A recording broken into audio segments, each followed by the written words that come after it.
Hey guys, welcome back to the channel.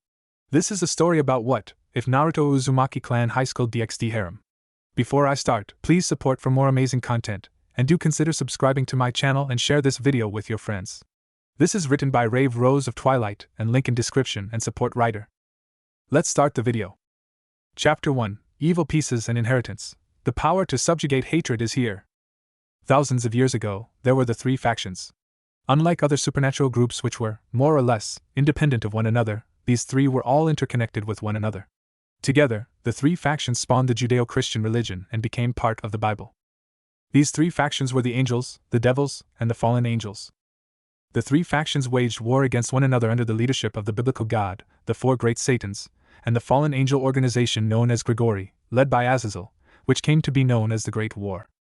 After the death of the biblical god and the four great Satans, the Great War had finally come to an end, but not without heavy consequences.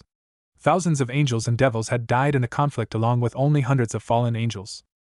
This left the three factions in a heavy state of conflict, members of each side wishing to re-enter the fray in hopes of defeating the others in their tired state.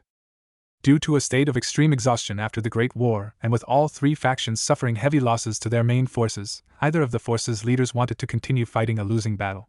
So, in spite of there being no true peace between the three factions, there were no further outright battles between them. Because of this, the angels and devils devised similar methods of recruiting new devils and angels.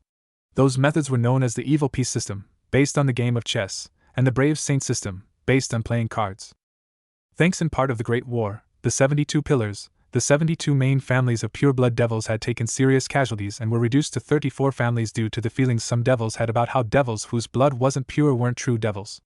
However, one family seemed to stand out the most amongst the 34 remaining pure-blood families. That family was known as the Uzumaki clan. The Uzumaki clan was famous amongst the high-class families because of their special power, the power to subjugate hatred. Under normal circumstances, this power would be seen as a minor ability with little to no real-world usage, but when a nine-tailed demon fox attempted to master senjutsu on its own, the Uzumaki clan head, Lady Mito Uzumaki, and her husband, Lord Hashirama Senju, head of the Senju clan, successfully subjugated the SS-class demon and sealed it using a powerful sealing magic spell within Mito Uzumaki.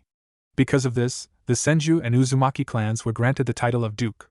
However, the seal would only last until Mito was on her deathbed. So, she requested another Uzumaki from the clan, a young girl by the name of Kushina Uzumaki, to act as the jailer for the demon fox. Later on, as time passed, Kushina met a young high-class devil by the name of Minato Namikaze, a member of the Namikaze clan and heir to the title of Count. The two fell in love and married soon after meeting for the first time. Kushina had made Minato her knight, and quickly became pregnant with a young baby boy. Sadly, the seal was weakened significantly due to the pregnancy, and they had to move to a safe place in order for Minato to supply his own magic power to the seal to reinforce it while Kushina gave birth. Suddenly, a man wearing a spiral mask with one eye revealed appeared and released the nine-tailed fox by luring Minato away using their newborn son, Naruto, as bait. The fox laid waste to the area, but thankfully, no real damage was suffered by Lilith, the capital of the Devil's territory. Minato, a master in the art of sealing magic, used a special seal that drained him of almost all of his magic to begin sealing away the fox demon into Naruto's body.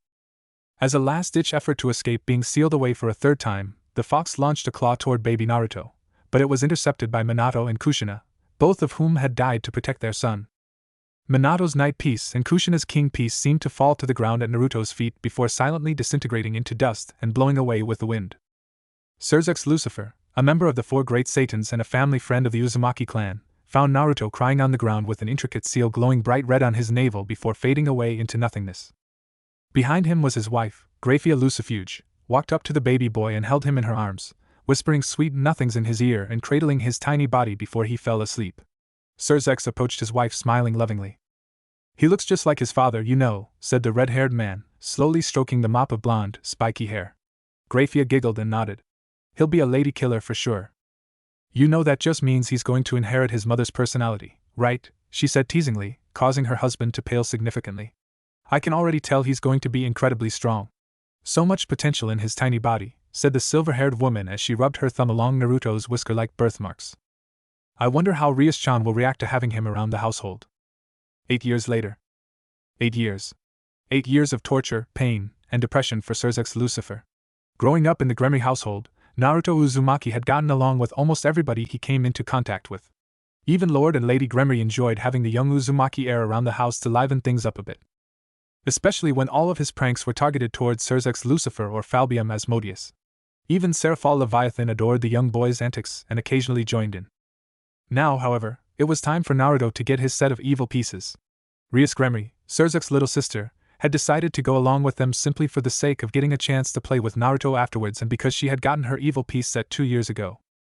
Rias Gremory was a 10-year-old girl with deep crimson hair and seafoam green eyes.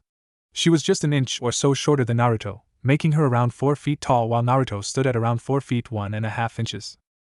As they approached the castle of Ajuka Beelzebub, Naruto seemed to grow increasingly nervous all of a sudden. It was understandable since Ajuka custom made the pieces for each individual devil based on how that devil answered his questions. However, 2 questions were always the same: what will you do with the evil pieces once you get them? And what's your goal in life? Even Rias was terrified of Satan Blue when she got her pieces. Before Surzek could knock on the door, it swung open to reveal a handsome young man with light blonde hair and deep green eyes smiling down at them. "Welcome," the man said with a devilish tone. "So glad to see you've finally come to get your evil piece set, Uzumaki-kun. I've been waiting forever for you to finally come of age to start your peerage." Looking down beside the young blonde-haired, blue-eyed boy, the young Satan noticed Rias holding on to Naruto's hand. "And you brought young Riatan with you too. How exciting." Ajuka began to walk deeper into his lair, as Surzek liked to call it from time to time. The trio followed, though only Naruto seemed to wonder where they were going to. "So, Uzumaki-kun," Ajuka said, breaking the ice. "How do you like things here in the underworld so far?" Naruto shrugged. "It's fine, I guess. I mean, except for the weird looks I keep getting from some of the low-class and medium-class devils when I walk through town, I can't really complain." Surzek nodded to himself. It wasn't odd to see some of the low-class devils giving Naruto looks of gratitude, though the medium-class families often gave him dirty looks. He was the last of what was essentially a dead clan. Being the only member, many of the pure devil families in the middle class liked to believe that Naruto was simply a commoner riding on the coattails of the Gremory clan and the Uzumaki clan's powerful name. Naruto proved, however, that he wouldn't buckle under the pressure given to him by some of the low-class and medium-class children who made fun of him or outright pretend he didn't exist. But aside from that, I've made lots of friends. Riasheim, Hinata-chan and her twin Hanabi-chan, Haku-chan, and even Yugito-chan and Karen-chan agreed to be my friends." Ajuka grinned, nodding sagely. Hanabi and Hinata were both members of the Hyuga clan and Hinata was the heiress. Haku was the younger sister of Sona Citri and Seraphal Leviathan. Karen was an Uzumaki, but her mother was a vampire belonging to the Carmilla clan. Yugito was the daughter of Matatabi, the two-tailed demon Hellcat, one of the 9 great hell demon lords. And Rias Gremory, who was blushing quite strongly, was Naruto's best friend and heiress to the Gremory clan. All 6 were rather powerful and had connections to influential people. Normally, such a thing would be seen as a potential power play in the 72 Pillars community. However, Ajuka Beelzebub knew about Naruto's special ability, the odd ability to befriend anyone simply with a smile and a few kind words. Even Hishi Hyuga, the Hyuga clan head who initially disliked Naruto's presence around his 2 daughters, grew quite fond of him because of the boy's strange and unique power. Maybe it was an extension of his power to subjugate hatred. Maybe the boy simply had an air about him that made even the most stubborn and hated of enemies become friends and allies. It was worth looking into for future reference. "I'm so glad to hear you say that, Uzumaki-kun," Ajuka said madly with a chuckle that reminded him of the stories about mad scientists and other fairy tales Lady Lucifuge often read him before putting him to bed for that evening. "I've been curious about something for quite some time, Uzumaki-kun." Naruto looked up, a curious frown on his face. "What do you look for in members of your peerage?" Naruto smiled kindly. "That's an easy one. I'm looking for good friends." Ajuka and the others stopped walking for a moment. "That's a fairly vague answer, Uzumaki-kun," Ajuka stated. "Would you mind clarifying that for me? What constitutes friendship to you?" "Well, a friend to me is someone who you're willing to protect with everything you have and someone who would do the same for you." Naruto's smile seemed to weaken a bit. "Haku-chan told me that a person can only become strong when they have something precious that they want to protect. Something that you would give your life to keep safe. It doesn't matter if they're strong or weak." Everyone smiled just a little bit brighter at this. "That's a very good answer, Uzumaki-kun. As long as you keep to your beliefs, I know you'll become as strong as Surzek."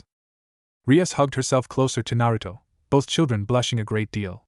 Rias because she was happy Naruto considered her a precious friend, and Naruto because he had a huge crush on Rias. Continuing their way toward the main lab where the pieces were created, Ajuka decided to ask the 2 big questions to Naruto. "Say, Uzumaki-kun, what's your big goal in life? What's your dream?" Surzek grinned, already knowing the answer by heart. I want to become strong enough to become a member of the four great Satans and to use that strength to protect the denizens of the underworld, friend or foe, boy or girl, pure blood or mixed blood. Ajuka grinned with joy and excitement. Now he understood what made the boy's presence so calming and full of joy. It was because Naruto did everything for the sake of others rather than for himself, and it spoke in his every thought, every word that passed through his lips, and his very stance when he moved about the underworld. Naruto was quite possibly the most kind-hearted devil in the 72 Pillars community. It was a shock that the boy wasn't an angel, he was so pure and selfless. No matter how many times people glared at him, or ignored him, he simply absorbed all of that foul stigma and turned it into joy and happiness. Maybe once I take over Surzexgi's position, I can be Satan Orange. Rias and Ajuka just started to laugh as hard as they ever had while Surzex's head fell with an arrow saying old man being jabbed into the back of his skull. Why Satan Orange? Asked Rias between her bouts of laughter. Because my mom was a candidate for Satan Red and my dad had yellow hair like me. Red and yellow make orange and orange is an awesome color. Rias smiled, though her giggles wouldn't stop completely. Does that mean our future child would have orange hair, Naruto-kun? She teased, causing him to blush and stutter madly. I wouldn't mind if Naruto-kun were to be your future husband, Ryutan, called Surzex, causing Rias and Naruto to blush harder. Oni-sama/GG, cried the two before Rias and Naruto punched the red Satan in the crotch, forcing him to fall to his knees and crying sadly at the lack of respect he got from the two youngsters. Ajuka continued to walk with Rias and Naruto, leaving Surzex be until he got back up and ran up to the traveling caravan. Now, Uzumaki-kun, Ajuka stated. Once I give you your evil piece set, you can do whatever you want with them so long as it's within the guidelines of the system. What are your plans with the evil pieces I give you? Naruto looked confused for a moment before a thoughtful look took its place. Well, I was planning on asking Hinata-chan, Haku-chan, Hanabi-chan, Yugito-chan, and Karen-chan to join my peerage. We're already really good friends and I want them to get stronger too. Because of their family standing, Hinata and Hanabi won't be able to get evil pieces until they become high-class devils and I want to help them make the Hyuga clan stronger. I think Haku-chan always wanted to join my peerage because she kept asking me how long before I got my evil pieces and if I would want her to join my peerage, so I was going to let her join. I know Yugito wants to learn Senjutsu and I can help her with that with my power, so I think she'd accept being offered a place in my peerage. Karen, however, Naruto said with a sweat drop falling from his forehead, she said that I didn't have a choice in picking her to be in my peerage. She said she'd find a way to steal one of my evil pieces and join my peerage if I didn't ask her. That, and she's been getting really clingy lately and sneaking into my bed to sleep next to me completely naked. Upon hearing this, Rias began to shake in either unbridled anger or pure jealousy. Karen and Rias had both been rivals for Naruto's heart since the day they met. Karen was half vampire and half succubus. She was a redhead with ruby red eyes and a very voluptuous body with almost teacup breasts, despite her young age. Rias, however, had just started to develop breasts, but they barely qualified as a B-cup. When Rias began to subconsciously channel her power of destruction in her hand, a blue aura shot from Naruto's body toward Rias, enveloping her like a warm fire or submerging herself in a hot spring. Slowly, Rias' power of destruction began to burn out until nothing was left to show it had even shown up. Rias looked toward Naruto, who was smiling kindly at her, and muttered a weak thanks. Ajuka and Surzex, however, were shocked and mystified. This was the first time anyone had ever seen the power to subjugate hatred used consciously to subjugate the power of destruction that was possessed by the Gremory clan. It was an amazing sight in and of itself. Despite not being targeted by the wave of blue energy, they could feel the warmth that radiated from both children. It was an amazing sight, and even Ajuka seemed to have become pacified and enraptured by the display. The four devils continued to the lab only to find themselves there within a matter of moments. Ajuka excused himself before going off to a computer and typing up the answers to the questions he asked and typing up some additional factors that Naruto either displayed or mentioned before pressing a single key with an exaggerated press of his finger. Loud pops and buzzes filled the air as computers were to life and glow a bloody crimson. After about 10 minutes, a small ding echoes through the room and a full set of crimson chess pieces rise through a warm fog. Naruto walked over to the pieces and grabbed the king immediately. As he inspected it, the king piece seemed to melt into his body and a pulse seemed to cause his eyes to widen before his stomach began to cramp. A violent red aura seemed to surround his body. His azure blue eyes turned violent and bloody crimson and became slitted. The whisker marks on his cheeks seemed to thicken as his body lurched forward.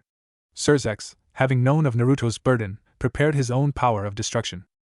If Naruto went out of control, if the nine-tailed fox took over, he would destroy him in an instant. But before anything more could happen, the crimson aura was being pushed down by a blue aura that turned violet upon touching the vile chakra of the demon within his body. Naruto's eyes were slowly returning to normal and the whisker marks on his cheeks thinned to their normal appearance. By the time the red chakra was gone and the blue power was starting to reduce in strength, everyone began to settle down and Surzek's power of destruction died into non-existence. Naruto fell to his knees, eyes wide and his breathing labored. Rias rushed over to him and began to stroke his back softly. "What?" he said, gulping as much air as he could to steady his breath. "What was that?"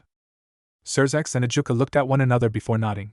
Surzek knelt down to Naruto until he was face to face with the young boy. "What I'm about to tell you, Naruto-kun, is something that only a few other devils know about or even remember. That power you felt, that anger and hatred, belonged to a powerful fox demon. You remember how Matatabi-sama and son Goku-sama told you about senjutsu and the dangers of practicing it?" Naruto nodded. "Well, the nine-tailed fox thought that because of how powerful it was that it could handle the hatred that came from practicing senjutsu. It was wrong. Eventually, it was stopped by Mito Uzumaki-sama and her husband, Hashirama Senju-sama, using the power to subjugate hatred and sealing its power within Mito-sama's body. As she got older, she could feel the seal beginning to weaken. So she passed down the mantle to your mother Kushina." Naruto had a bad feeling he knew where this was going and swallowed the lump in his throat.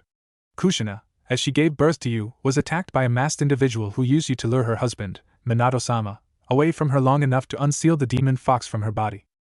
Before it could rampage further, Minato-sama and Kushina-sama used their strength to seal the fox within your body and died protecting you from a claw that threatened to kill you. Now, as the last Uzumaki with the power to subjugate hatred, the mantle of keeping the underworld safe from its senseless, senjutsu-induced rage belongs to you." "He's right, Uzumaki-kun," chimed in Ajuka Beelzebub. "Not even I knew what would happen once your body accepted the king piece. Apparently, it just barely weakened the seal just enough to give the fox a false sense of hope, and it chose to try to break free. But your amazing power stopped it just before anything seriously dangerous happened. I must ask if you would be willing to allow me to study your seal and your power. It may be of some help in discovering how your power is able to actually subjugate an emotion like anger and hatred." Naruto was hesitant, but nodded. Any information he could learn about how his power worked would be useful to him and the future of the Uzumaki clan. Ajuka bowed formally, but the crazed grin never left his lips. "Thank you so much for this wonderful opportunity to study your clan's abilities. I look forward to your visits in the future. Now, if you would gather the rest of your pieces, Naruto-kun," called Surzek, watching as Naruto took all of his pawns and placed them in his left pants pocket while the knights, rooks, bishops, and queen were placed in his right pants pocket. "I believe it's time to head home, children." Looking up at his best friend, Surzek waved goodbye to the scientist. "I look forward to watching your raiding games, Uzumaki-kun and Ryutan," called Ajuka with a friendly, yet somehow frightening, grin threatening to split his face in half. Chapter 2, an important question is asked: why are all of my friends blushing? It hadn't been more than a day since he got his evil pieces that he already had his first servant/friend. Karen, true to her word, had demanded he make her his servant the instant he got back to the Gremory estates with Rias and Surzek's Lucifer. Naturally, Rias got fairly pissed and threatened to evaporate Karen before the piece Naruto was planning on giving her would touch her hand. In turn, Karen threatened to electrocute the crimson-haired Rune princess until her heart exploded within her chest and her mosquito bite tits ruptured, in her own very selective, very vulgar words as a black electrical current coursed over her hands. Naturally, Naruto tried to break up the fight only to be glomped by Karen, who took the bishop piece from his pants pocket instead of the queen she was after. Truthfully, it didn't really matter to her which piece she got. She just wanted to serve Naruto if you get the double entendre. Rias was furious that her red-headed rival simply bypassed Naruto's choice in the matter, but relented after being reminded that it would have eventually happened one way or another by both Naruto and Surzek, who was mysteriously grinning like a pervert at the time. If only to make her feel a little better, Naruto admitted to planning on making Karen a bishop to begin with. Her natural affinity for magic as both a succubus and a vampire made any other choice rather foolish, in his opinion. Ever since that day, Karen had been inseparable from Naruto's side. Even when he went to offer Haku to be his pawn did she continue to cling to his body like a leech. It wasn't until Naruto asked her to do him a favor and clean up the Uzumaki estates did she leave him, rather reluctantly, to ask the rest of his friends to join his peerage. His next stop was to visit Matatabi and Yugito, her only daughter, to offer her the chance to join his peerage. Just as he entered the territory belonging to Matatabi and the Nikomata tribe, he could feel a large amount of anger radiating from the direction of Matatabi's home. Running as fast as he could, Naruto activated his power to subjugate hatred, coating him in a film of blue energy, before kicking the door to Matatabi's house open. There he saw Matatabi fighting with a completely feral Yugito. Radiating his power, he sent 2 blasts of energy to the Hellcat and her daughter and slowly began working on their rage with his power. He could feel Matatabi's anger fade away quickly, meaning it wasn't because of senjutsu. Yugito, on the other hand, was much harder to handle. His power kept her from moving, but the sheer amount of anger radiating off of her reminded him about what Son Goku had told him about demons who practiced senjutsu, and what they experienced. Running closer, Naruto quickly wrapped Yugito in a strong embrace, keeping her arms from moving farther than an inch from her sides. His power was much stronger when he could get into physical contact with the intended target.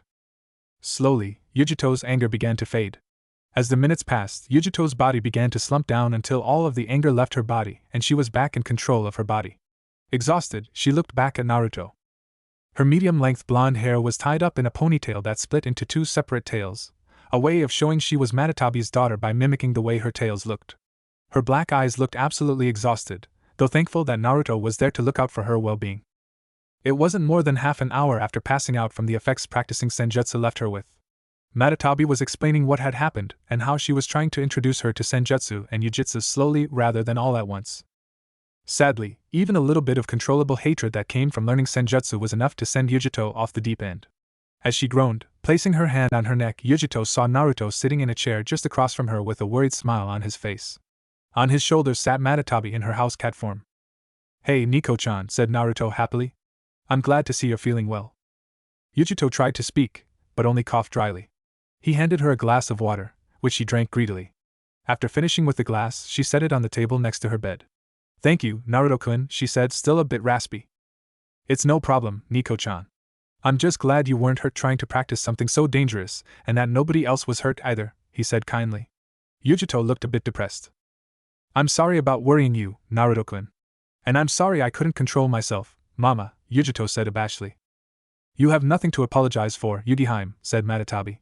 "I thought you were ready for senjutsu training, but I didn't realize just how it would affect you until you started to channel nature chakra." Matatabi turned to look at Naruto. "And I owe you quite a lot, Naruto-kun. You saved my daughter and myself. Please. If there is anything I can do within my power, I'll grant it." Naruto nodded. "I understand and I appreciate the gesture, Matatabi-sama, but I only came here to offer Yugito-chan the chance to join my peerage. Haku-chan and Karen-chan already accepted, though I wish Karen-chan wouldn't have done it so forcefully. Haku-chan is one of my pawns and Karen-chan is one of my two bishops. I was hoping you would want to be one of my pawns as well, Yugito-chan." Yugito blushed furiously. She already knew that Karen was in love with Naruto. Haku too. Why the poor lug didn't notice was beyond her. Sadly, she also fell in love with Naruto Uzumaki. He was a nice guy. He treated her and his other friends well. Add in the fact that he recklessly threw himself in harm's way to save her from doing something she would have regretted. She smiled weakly and nodded. Naruto pulled out one of his pawns, but noticed something was odd about the pawn. Still, he gave it to her and began to chant. "Yugito ni, as per the contract we have agreed upon, you will be my servant until such a time as we both feel that the terms of the contract have been fulfilled. Do you agree to these conditions?" Naruto stated. Yugito smiled and nodded. "I agree to the terms and conditions we have set in the contract. I shall be your servant until said terms of the contract have been fulfilled. Treat me well, master," she added with a wink, causing the young man to blush. "Very well. Then I, Naruto Uzumaki, accept you as my pawn. Follow me and may happiness always fill your heart for the rest of your days." The pawn merged with Yugito's body and a warmth filled the air until her body stopped glowing red and returned to its original state. Her hair was a little longer than it originally was and her bust size seemed to expand a little from a large B cup to a modest C cup. When the transformation was over, Yugito happily glommed Naruto and pressed her impressive bust into his arm. This ended with Naruto's nose shooting out a spurt of blood from his left nostril and his body falling to the ground. "Pervy pawn piece," he muttered to nobody. It wasn't until Yugito looked down that she saw what he meant and her face turned red as a tomato because of it. After a few minutes, Yugito and Matatabi finally got Naruto to wake up only for Yugito to bash him in the skull repeatedly for being a perv and getting excited about her increase in bust size. Then he said something about liking her bust size before the expansion due to the odd power in the piece and got bashed again for saying what she believed to be an admission that he took regular looks at her breasts when they hung out as little kids. After laughing it up at Naruto's and Yugito's interactions and the apologies that came with them on both ends, Yugito and Naruto were finally dismissed, though Matatabi had to make them both blush again by mentioning wanting several litters of grandchildren from them.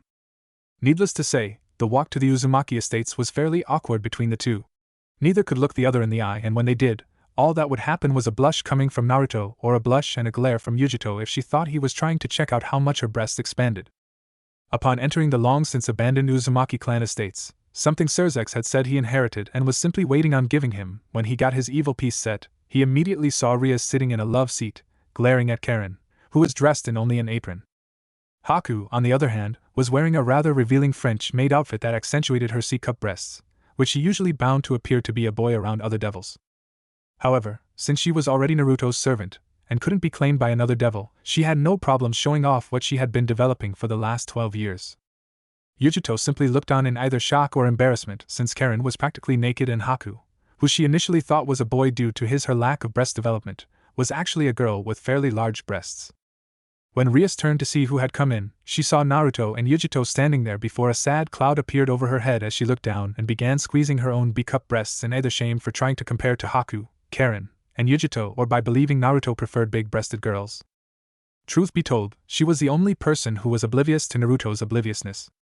As soon as Naruto had said hello, Karen rushed over, leaving the stove unattended, and wrapping Naruto in a soft hug, placing his head between her breasts as she did so. Naruto barely understood what happened or what was happening when Yugito and Rias began to start a fight about Naruto and who he liked more. Haku simply giggled to herself before walking over and turning off the stove, happy to prevent the house from burning to the ground. Until Yugito's fist started burning with a ghostly blue fire, Rias' fist glowed with a crimson-black aura, and Karen's fist sparked with black electricity. Somehow, Naruto remained oblivious in the sight of the trio preparing to kill one another simply to prove their love for him was greater than the other girls, and somehow, his power to subjugate hatred didn't even move to calm the trio down. Haku sighed to herself before raising a hand and pointing her palm in the general direction of the warring trio. A magic seal appeared beneath them, followed by the three being engulfed by a giant iceberg. "Naruto-kun," Haku said with a melodic ring to her voice. "Dinner's ready!" Hearing Haku call out made Naruto dart to the dinner table where a big bowl of ramen was waiting for him. After noticing the 3 empty spots, he looked across to see his 3 friends shivering and engulfed in ice. "Could you please release them, Haku-chan?" Haku giggled, making Naruto blush lightly. Haku had one of the most beautiful voices he'd ever heard. Her laughter made him smile and her happiness made his day better, even if he was having a bad day. By the time the 3 had finished thawing out, Karen was shivering, but snuggled up with Naruto because she always said he made her feel warm and that his magic power shone as bright and warm as the summer sun. Yugito and Rias, however, were eating their own warm bowls of ramen to warm themselves from being flash frozen, while Yugito enhanced this by igniting her hands in blue ghostly fire and rubbing them all over her body. "This is some of the best ramen I've ever had," Naruto exclaimed. "You did really well, Karen-chan." Karen blushed under the compliment, while Yugito and Rias glared at her. "Thank you, master," she said with a purr. "I learned from Grafia-sama and added my own little twist to it." "Whatever you added tastes awesome, Karen-chan," he said enthusiastically. "I'll be sure to write down the recipe for future reference, master," she said. "Maybe later on tonight we can have dessert just the 2 of us in your room." Naruto grinned, completely oblivious to her insinuations. "I'd love to have dessert with you, Karen-chan. If it's anything like your ramen, I'm sure I'll enjoy it." Karen giggled perversely. "Oh no, master. The pleasure will be all mine."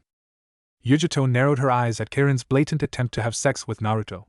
Suddenly, Haku seemed to remember something she had been asked to tell Naruto. "Naruto-kun," Haku called, getting his attention away from Karen's obvious flirting. "Hiashi-sama asked me to tell you that he approves of you asking Hinata-chan and Hanabi-chan to join your peerage." In fact, he seemed fairly eager to let them make the decision themselves. Naruto's eyes brightened before he got up from his seat at the small table. "Thanks, Haku-chan," he said in a hurried tone. "I'll head down there right away." Turning to Karen, he looked sincerely apologetic. "I'm sorry, Karen-chan, but I'm going to have to take a rain check on that desert date in my room." "Forgive me?" Karen sighed in disappointment, but she couldn't be mad at Naruto. She loved him. "It's fine, master. But you owe me and I intend to collect one day." Naruto chuckled. "You know I'll never go back on my word." With that, he ran out of the house and headed toward the Hyuga estates. The Hyuga clan was one of the clans that was given the title of knight because of their battle prowess and their ability to negotiate. Hiashi Hyuga, the clan head, was a fairly stern man and always wished for the best for his clan. When Hinata and Hanabi had initially befriended Naruto, he was afraid of the stigma that would come with associating with the heir to the Uzumaki clan and the jailer of the strongest demon lords. But then he began to interact with Naruto and saw the error of his ways. He saw how shy Hinata was around him and could tell that she was infatuated with him. Hanabi's tsundere attitude toward Naruto wasn't exactly unnoticeable either, but the fact that she cared for the lovable goof was enough for him to agree to Naruto's initial proposition to ask them to join his peerage. If they agreed, it would both solidify his daughter's futures and improve the standing of the Hyuga clan in the 72 Pillars community. When Lord Hyuga answered the door and saw Naruto standing there with a smile on his face and the queen and a pawn in his hand, Hiashi allowed Naruto to sit in the commons while he went to fetch his daughters. It didn't take much. Simply saying that Naruto was there with a proposal for them made the twin sisters run down immediately, thinking that he was going to propose to the two of them together. By the time Hiashi had gotten there, 2 red magic circles were fading beneath his daughter's feet, and they each had a content smile on their faces. I welcome you into my peerage, Hinata, my gentle queen, and Hanabi, my faithful pawn. In the name of Naruto Uzumaki, I ask that you both follow me and may happiness always find you for the rest of your days. Thank you, master. Please take care of us, the two said together. Hiashi clapped his hands together and greeted the trio with a warm smile. Yes, Naruto-kun, he said firmly. Please take good care of my daughters. Their lives are in your hands now. Naruto nodded before instructing both girls that they would be living in the Uzumaki estates and would be allowed to visit their father when they wanted. With a kiss on both Naruto's and Hayashi's cheeks, the 2 girls quickly packed their things and used a transportation circle to bring them both to his home. Chapter 3: Training, Duties, and Learning Roles. Let the torture begin. It had been a week since the Hyuga twins joined Naruto Uzumaki's peerage. Hinata and Haku seemed to get along well with one another. They would spend time talking with one another and helping the other with tasks that they were unaccustomed to performing. Haku taught Hinata how to cook and Hinata taught Haku how to make healing tinctures and potions from certain herbs. Hanabi, on the other hand, got along best with Rias, though it was mostly because of the same reason: both felt inferior because of their smaller chest size. So naturally, they joined efforts to prove to the other girls and to themselves that Naruto didn't just prefer bustier women. Sadly, this meant Rias and Hanabi would often get into confrontations with Yugito and Karen about Naruto's preferences and what his future girlfriend/wife should look like. They all agreed that he seemed to like girls with longer hair, since that seemed to be the only thing Naruto's peerage seemed to have. Rias and Karen, surprisingly enough, believed Naruto liked girls with red hair because his mother had red hair like theirs, while Yugito thought he liked blonde hair because his father had blonde hair, and Hanabi thought he liked girls with blackish blue hair. Nobody could agree on height preferences since Hanabi and Rias were the 2 shortest, while Karen was a few inches taller than Hinata, Yugito, Haku, and Naruto.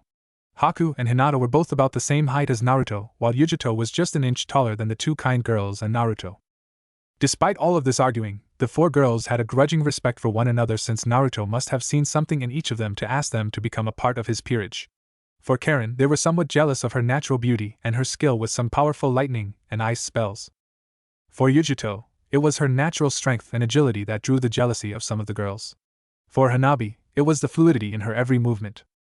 She would float around people who almost ran into her as they passed one another simply walking through the house, or, when she was carrying a large tray of food for their dinner, she would bend in such a graceful manner that none of the food ever spilled. For Rias, it was a combination of things. She was from a well-known family. Her brother was a member of the 4 Great Satans. She knew Naruto longer than most of them. All of these factors combined made many of the girls jealous of her bond with Naruto. Thankfully, Haku and Hinata kept the fighting over Naruto between the 4 girls to a minimum, often resulting in Haku freezing them in a giant glacier or Hinata accidentally hitting them in the head with a frying pan before warning them about destroying the Uzumaki estates with their senseless arguments. Hinata and Haku both agreed that if Naruto was to ever wish to rebuild the Uzumaki clan, that they would be willing to share with the other girls in his peerage, or, as they jokingly referred to it in passing once or twice, his harem. It was during dinner one night that a knock on the door took them from a quiet evening with their friends to a strange meeting. Haku, having already gotten up to put her dishes in the dishwasher, walked over to the front door and opened it to see Surzex Lucifer and Lady Graphia Lucifuge standing there with bright smiles on their face. At least, Yudo Surzex saw the way the various girls were dressed in. Haku was dressed in her typical French maid outfit. Karen was dressed in only an apron and a purple thong. Hinata was wearing a very skimpy schoolgirl outfit that her blossoming bust nearly broke out of. Hanabi was wearing a lowly goth outfit. Yugito was wearing a white halter top with a very short skirt that her 2 tails were poking out of through holes in the back. The only one not dressed in some kind of kinky dress was Rias, and that was because she never spent enough time there that she willingly kept some kinky outfits there. She had some in her house, of course, but she knew she could never leave the house wearing them without someone questioning where she was going and why she was wearing something so revealing. Surzek's welcoming smile turned perverse very quickly. My Naruto-kun, he said. I never knew you would order these girls to wear something so kinky. You naughty, naughty boy. I'm so proud. Was about as far as he got before Graphia clocked him, sending the powerful Satan face first into the pavement. Naruto's eyebrow rose, wondering why Surzex would say something like that. I didn't order them to wear that. They are grown women. They can dress themselves however they want to. Arrow GG. For a moment, Graphia was almost sure she was thankful for Naruto being so dense about women and that her husband's comment didn't give him any sort of pervy thoughts. She did giggle when she noticed the 2 arrows now sticking out of Surzek's back reading pervert and old man. I'm sorry for intruding on your dinner, Uzumaki-sama, said Grafia briefly, but my husband and I were here wondering if you and your peerage would like some training and an explanation on how the evil peace system worked, as well as to learn your duties that you all will have to carry out in the future. Naruto beamed at the thought of a Satan training him in the ways of the devil. Even Hinata, a normally shy and reserved girl, seemed genuinely excited to be learning from the strongest queen. Of course, Grafia Wani-sama, Naruto said enthusiastically. I'd love to learn from you and Arogigi. Isn't that right, girls? All of the girls seemed to nod with the same enthusiasm as Naruto. It wasn't every day that you got to train and learn under such strong people. See? We're all ready to train, Wani-sama. Grafia giggled. All right. Meet us in the backyard of the Gremory estate at 10 in the morning. I look forward to seeing your peerage in action, Uzumaki-sama. Naruto groaned. How many times do I have to tell you, Grafia Wani-sama? Just call me Naruto-kun. The other servants at the Gremory estate do that now. Why can't you? Very well, Naruto-kun, she said, relinquishing the point to him for the moment. We'll see you at 10. Come along, husband. With that, she grabbed her husband by the leg and proceeded to drag him down 5 flights of steps, making sure his face hit each and every step. Naruto shut the door and chuckled along with Rias. Arogigi's funny when he makes Grafia Wani-sama mad. The sound of 2 more arrows striking Surzek was not heard by anyone in the estate. I know, Rias giggled. You'd think he'd have learned by now not to upset her, but he still finds some way to say something stupid to upset her. Hey, Naruto-kun, called out Yugito. Why do you call Lady Lucifuge, Grafia Wani-sama? Are you and Rias already? Rias blushed a brilliant red that mimicked her hair color before looking off with a dreamy face, but Naruto shook his head in the negative. Nope. It's just that Grafia Wani-sama and Surzek Sarogigi took me in after I was born, since they were friends of my parents since before they died. She's always been my Wani-sama. Once I found out how old Surzek was, I just started calling him Gigi or Arogigi. 5 more arrows hit Surzek about halfway to the Gremory estate. In the end, they treated me like family, so I'll treat them like family. All called Karen, floating over to wrap Naruto in a hug. That story gave me the warm fuzzies. You know, she said in an incredibly sexual tone. If you want, you can treat me like family, master. You already are family, silly. Remember? Your father is my mother's cousin. So all in all, you are family, Naruto said with a grin. But master, she said, tracing a finger across his chest, don't you want to be closer to me than that? Yeah? Karen-chan, Naruto stuttered. Oh, how close are you talking about? I don't know, maybe. Sadly, before she got much farther, Hinata somehow appeared behind her with a frying pan and smashed it over her head, knocking the poor girl unconscious. I'm sorry, Karen-chan, the young queen said in an almost happy tone. My hand slipped. Try not to bleed all over the floor again, or I'll make you clean it up. Looking over to a very red Naruto with a slight nosebleed, Hinata pulled a small rag out from between her breasts, causing them to jiggle a little, before wiping the blood away. Ignoring the small fact that her future husband was having perverted thoughts at the moment because of a lustful second cousin's attempts at having sex, said second cousin who was 4 years younger than her. You need to get some sleep if we're going to make it to the Gremory estate on time tomorrow morning for training, Naruto-kun. Naruto blinked olishly as Karen seemed to be mostly unconscious on the ground and the frying pan seemed to mysteriously disappear from Hinata's hands. By the time Hinata's words passed his ears, Naruto was smiling almost blissfully ignorant of what just happened in front of his eyes not more than a few seconds ago. Of course, Hinata-chan. I am feeling a little tired. Can't train properly if you're tired, right? Hinata giggled and nodded. As Naruto was walking to his bedroom, Hanabi approached him and tugged on his shirt. Turning toward the girl, he noticed that she looked down and away from him, an indication that she was somewhat embarrassed about what she wanted to ask him. Naruto-kun, she said firmly, can Hinata and I sleep in your room tonight? Naruto cocked his head to the side. Hinata and Hanabi often asked him to sleep over with him, but when their mother passed. Naruto nodded with a kind smile. Of course, Hanabi-chan, Naruto said softly before planting a kiss on her forehead, causing her to light up like a firecracker. It's been quite some time since we last had a sleepover, hasn't it? Hanabi nodded, her blush still refusing to go down. I'll tell Hinata-wani-chan and we'll meet you in your room. With that, the blushing girl ran off to speak with Hinata about what she asked Naruto, and the two couldn't help but squeal in delight. Hinata took Hanabi by the hand and dragged her off toward their room, where they started trying on several nighties before finding 2 that both sisters liked before rushing back to the master bedroom where Naruto was waiting for them both. Laying down in the middle of a king-size bed was Naruto, the black comforter wrapped around his body, leaving a lot to the imagination of the 2 girls. Hinata wore a lavender lace nightie and a slightly darker purple thong, while Hanabi dressed slightly more conservatively, wearing a dark blue nightgown and sky blue panties.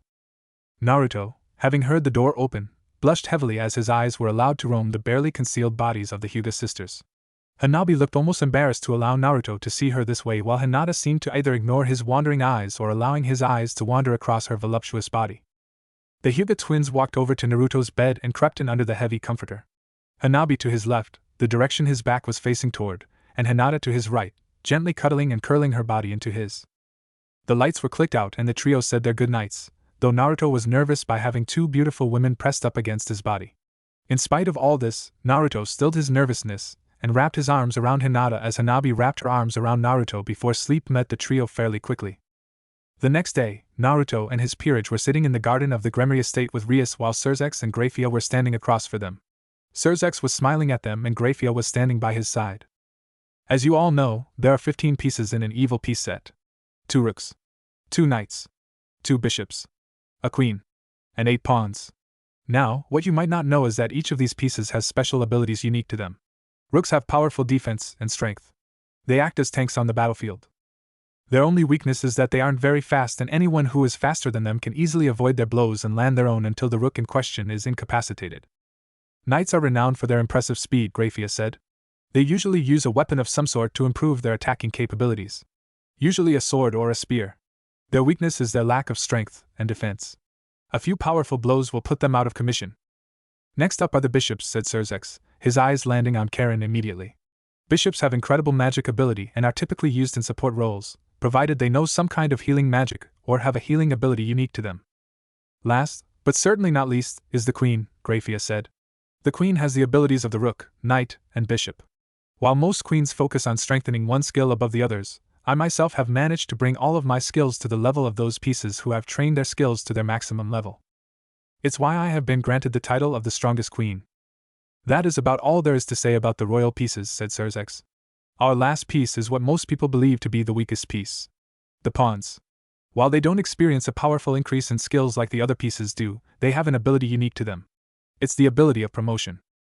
You see, like in chess, when a pawn reaches enemy territory, they can promote themselves to either a bishop, a rook, a knight, or even a queen. Similarly, a king, Naruto and Rias, can promote a pawn of their own free will to any of these roles in the middle of battle. This makes pawns very valuable. Unfortunately, pawns cannot be promoted in the middle of a ranking exam, regardless of whether they are in their enemy's territory or with their king's permission. Now, each evil piece has a set value to it, called Grafia. Queens are worth 9 pawns. Rooks are worth 5 pawns. Bishops and knights are both worth 3 pawns apiece. These values are typically used when devils trade pieces with one another. Naruto nodded. He'd always been a surprisingly fast learner when people explained things to him, but he learned better by practicing than studying stuff from a book. So if the rook is the tank, the knight is the cavalry, the bishop is the spell-slinging mage, and the queen is the ultimate balance, then the pawn is a jack of all trades and a master of none, right? Surzex and Grafia acknowledged it with a smile. You're a sharp tack, Naruto-kun, Grafia noted. Yes. While the pawn may never be able to master all of the skills due to the constant shifting of their skill sets, they are still able to build up their skills to a sufficient degree that they can become the most well-rounded pieces in the game, capable of taking even the strongest queen by surprise. Now that you know about your roles, you should understand that there are 3 different ways to get stronger. The first is by performing contracts for humans. This is typically how newly turned devils get stronger, stated Surzex before going into the explanation. Contracts are usually given out through flyers by devils. These contracts are activated by a wish made either vocally or mentally by a human. This wish is imprinted on the seal on the flyer, turning it red when it is used. The contracts themselves tend to be simply jobs. Mowing a person's lawn. Getting a cat out of a tree. Having a devil dress up in an outfit and pose for them. Stuff like that.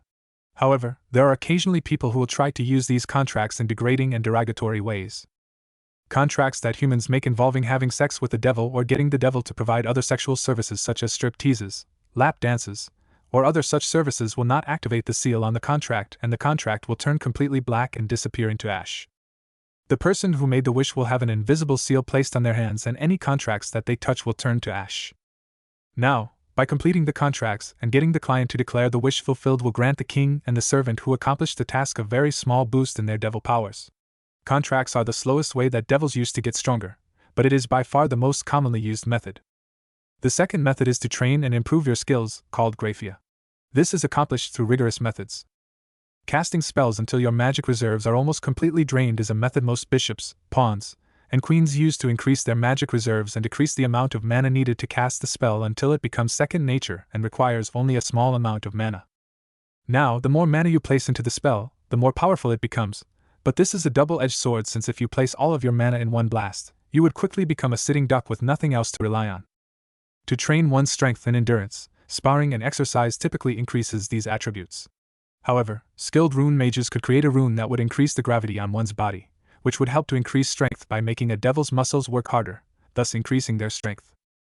To train one's body to improve your defenses is much harder since it would normally require the devil in question to stand still and endure being physically assaulted.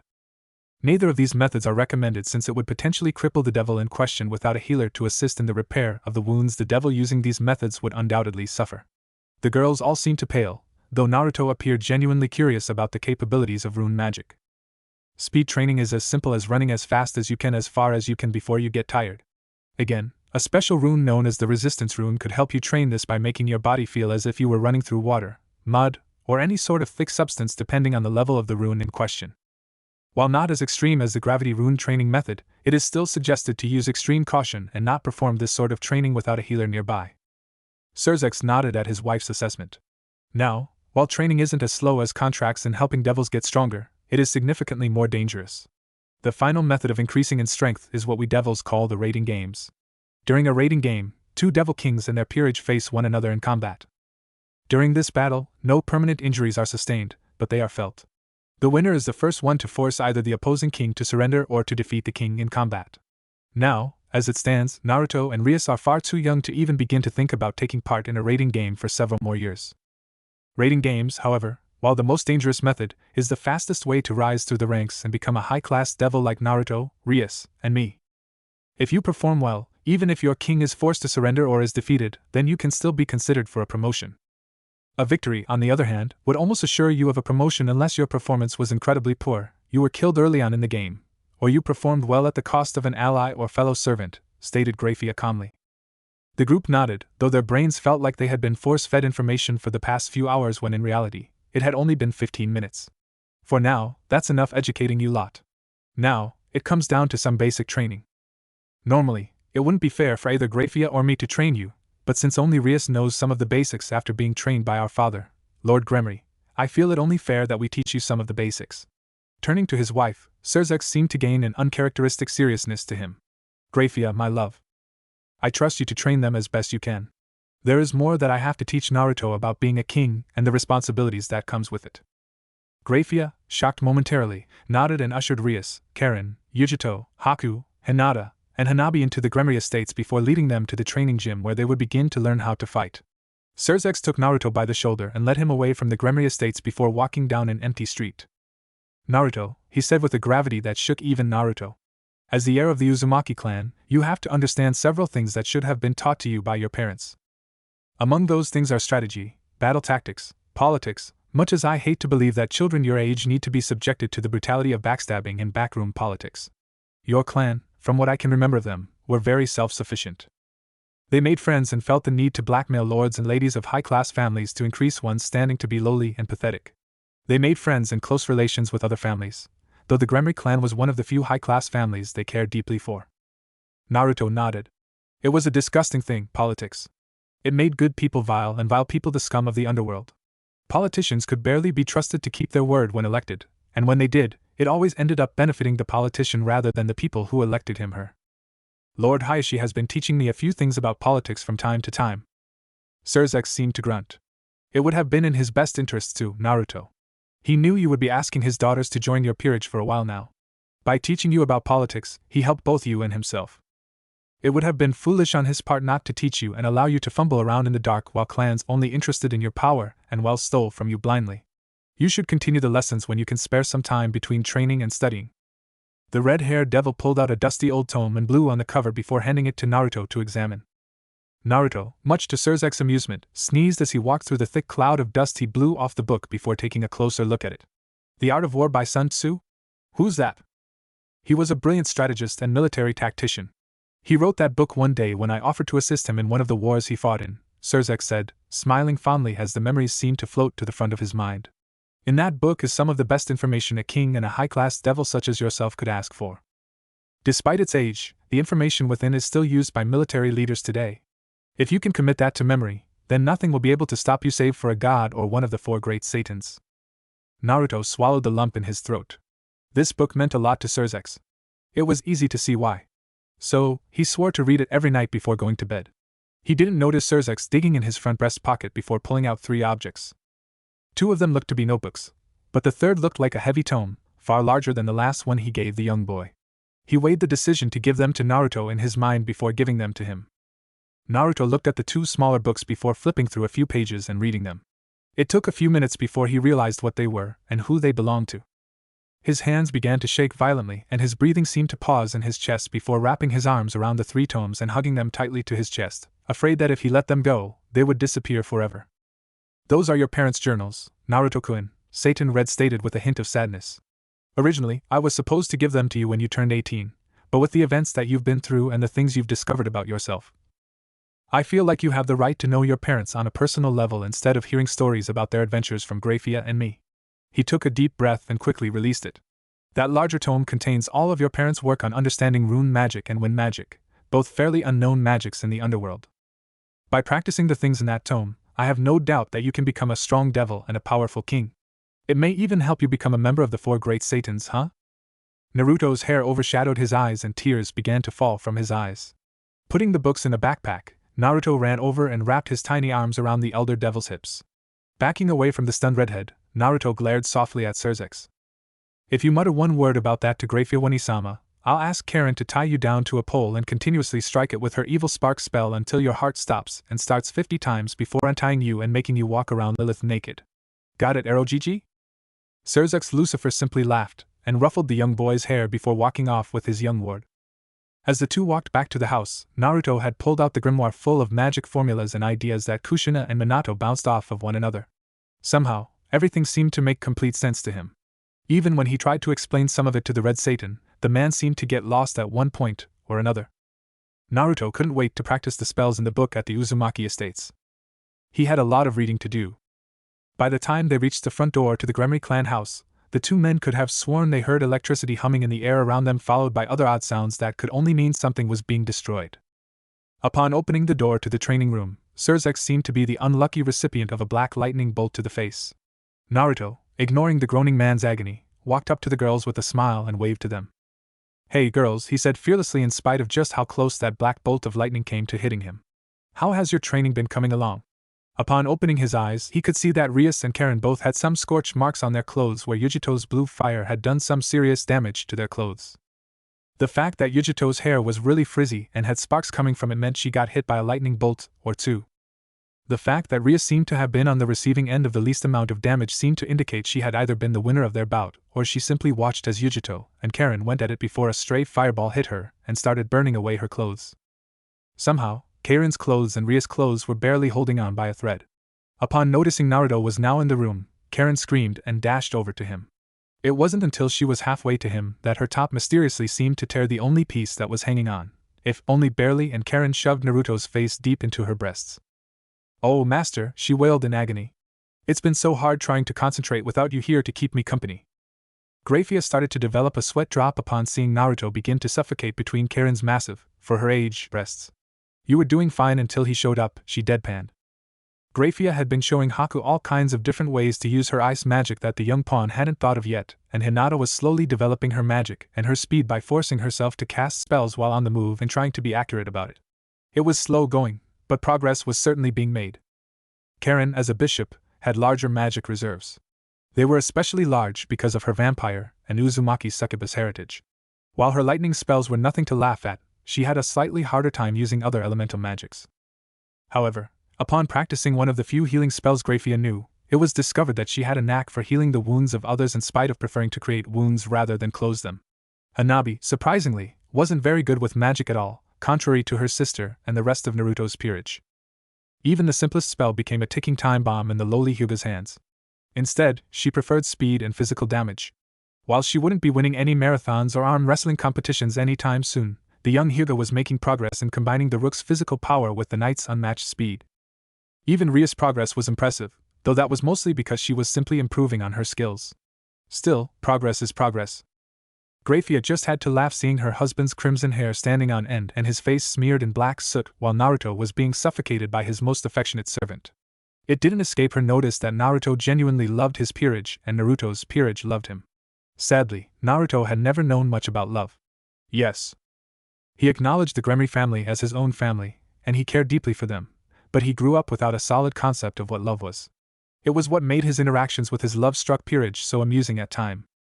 Like now, when he was being suffocated by Karen's massive breasts, and how her sister-in-law was on the verge of killing the overly affectionate bishop. After reviving Naruto from his wet dreams/incapacitated state, Naruto informed them about what Surzex had given him, leaving out some of the things he told him simply to keep the girls from worrying too much. Needless to say, Karen was happy to learn more about her distant cousin's mother and her husband. The grimoire didn't interest her as much as the two diaries. After a little more training, during which Naruto was seen reading the grimoire in the corner away from the spell-slinging girls, Grafia was happy to say that they had the basics down well enough to be able to train on their own. Leaving the Gremory home, Naruto and his peerage waved goodbye to Rias, Grafia, and Surzex before heading to their own home. Karen had basically begged him to let her read Kushina's diary on the way home. To which he relented after she pressed herself against him and begged him in her sexiest voice. She'd been reading the diary ever since he gave it to her. Surprisingly, she wasn't even hanging on to Naruto during the entire time. She was walking between Yugito and Hanabi at his back while Haku and Hinata flanked his sides. The trip home was fairly uneventful. Upon entering the house, Yugito, Hinata, and Hanabi all fell onto the large couch in the living room, ex-house both physically and mentally after the harsh training they had gone through. Haku and Karen were still able to stand and do their usual duties, though they too felt mental exhaustion due to learning new spells and ways to use their current repertoire of skills and spells. For the rest of the day, everyone was just content to eat lunch and dinner and take the rest of the arduous day sitting down and relaxing, unaware of the trials that they would face in the distant future. Chapter 4: Transfer Students at Kuo Academy. Welcome to school, Naruto Uzumaki. It had been 8 years. 8 long years of hard work, training, and studying hard. Naruto Uzumaki and his peerage were standing alongside Surzex Lucifer. They looked up at the large group of buildings. Surzex spread his arms out wide with a grin on his face. Welcome, Naruto-kun, to Kuo Academy. To ordinary humans, this is a prestigious school turned co-ed only a few years ago. To devils like you and me, it's in the middle of devil territory, split between the Gremory, Citri, and now, the Uzumaki clans. This is where I, as the principal and chief member of the scholarship committee for the academy. As of today, you are transfer students from Tokyo Academy and second-year students. Naruto-kun, you are in Class 2A. It's an advanced studies program for students who are too smart for regular classes. It's the equivalent of being in Class 3B as a second-year student. Haku, Hinata, and Hanabi will be in Class 2B. Yugito and Karen are going to be in Class 3B. The girls and Naruto nodded. Now, traditionally, we have a few clubs that you can start as a way to hide your activities as devils. Think of it as a type of headquarters if you would. What kind of club would you like to start? Naruto placed a free hand on his chin. The boy was now 16 years old, and his physique had changed significantly. He now towered over the girls at a height of 6 feet tall, and his body showed signs of intense training. If anything, Surzex thought he now looked like a clone of his father. More so now than when he was a child. His blonde hair was no longer a shaggy mop of blonde spikes. It had now grown longer and ended in a medium-length ponytail. I was wondering about making a manga and anime club. Naruto's cheesy grin made Surzex laugh while the girls either giggled or rolled their eyes. Ever since Rias had introduced him to anime and manga, he'd become an otaku. That's great, the elder devil said, still having problems containing his laughter. Sadly, Naruto hadn't seen Rias in almost 6 years since she wished to start her studies in the human world for a while now and search for her peerage at the same time.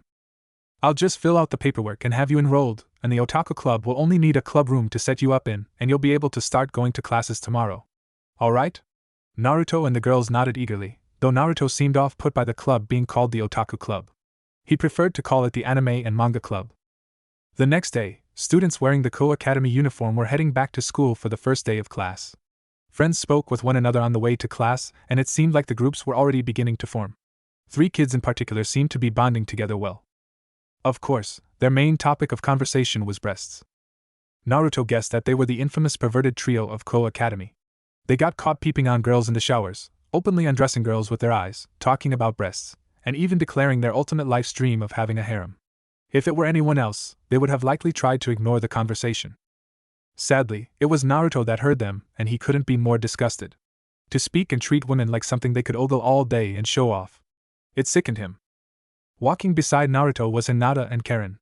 The three of them were having a nice conversation, while Yugito and Hanabi were walking a bit further back with Haku discussing various topics, like Hanabi asking Haku to teach her how to cook, and Yugito was simply discussing how nervous she was about potentially meeting new people and devils. Very briefly, Naruto could have sworn he saw a flash of red pass by a window in an old building a good distance from the school, but ignored it in preference of discussing potential devil recruits and the things they would be learning during the school year. Hinata did notice someone that she thought had potential. Naruto looked over to where she was looking and saw a sad girl with dark pink hair and bright emerald eyes walking with her head hanging down. Excusing himself from his two friends, Naruto made his way to the girl and with a smile, decided to start up a conversation. "Hello," he said to her, causing her to jump in shock and mild fear. "Sorry about that. I didn't mean to scare you." "No," she said, blushing rather intensely as such an attractive boy approached her. "I'm sorry. My name's Sakura Haruno. I'm in class 2A. Naruto smiled widely, causing the girl to blush even more. "My name's Naruto Uzumaki, and I'm in class 2A too. Isn't that great?" Her blush seemed to deepen upon hearing that the attractive guy talking to her was also going to be in her class. It also meant he was incredibly smart in addition to being so attractive. "Do you see that?" whispered some girls walking behind Sakura and Naruto. "I bet he's just being nice to her." "Yeah," her friend said. "What kind of person would hang out with a freak like her? I bet she dyes her hair pink to try and draw attention away from her massive forehead." Naruto growled beneath his breath as he and Sakura could both hear the hurtful comments. Turning to his pink-haired friend, he felt something dig in his chest as he watched her run off with tears in her eyes.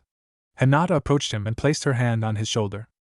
She knew how much it hurt Naruto to see people like that and to see how a snide comment from people who they didn't even know could devastate someone so easily. "Don't worry, Naruto-kun," she whispered to him. "You'll get another chance to get to know Sakura-san." Naruto sighed sadly. "I know, but people like them just get under my skin. They don't even know Sakura and yet, they still find the spite to judge her. Just because they're jealous of her." The groups split up and went to their individual classes. Naruto did see Sakura again, but the girl just tried her best to avoid him. Eventually, lunch came quickly and Naruto saw Sakura again sitting alone on a bench eating a bento undoubtedly made by her mother. Sitting next to her and opening his own bento, he finally decided to speak his mind. "Those girls earlier were wrong about you, Sakura-chan," he said, causing the poor girl to jump out of her skin. She looked at him, her eyes bloodshot from crying this morning. "Those girls, all they did was pick on you for something they're jealous of." "Like what?" Sakura said, sniffling a little. "You see, I don't think the big man upstairs would give you something without a reason.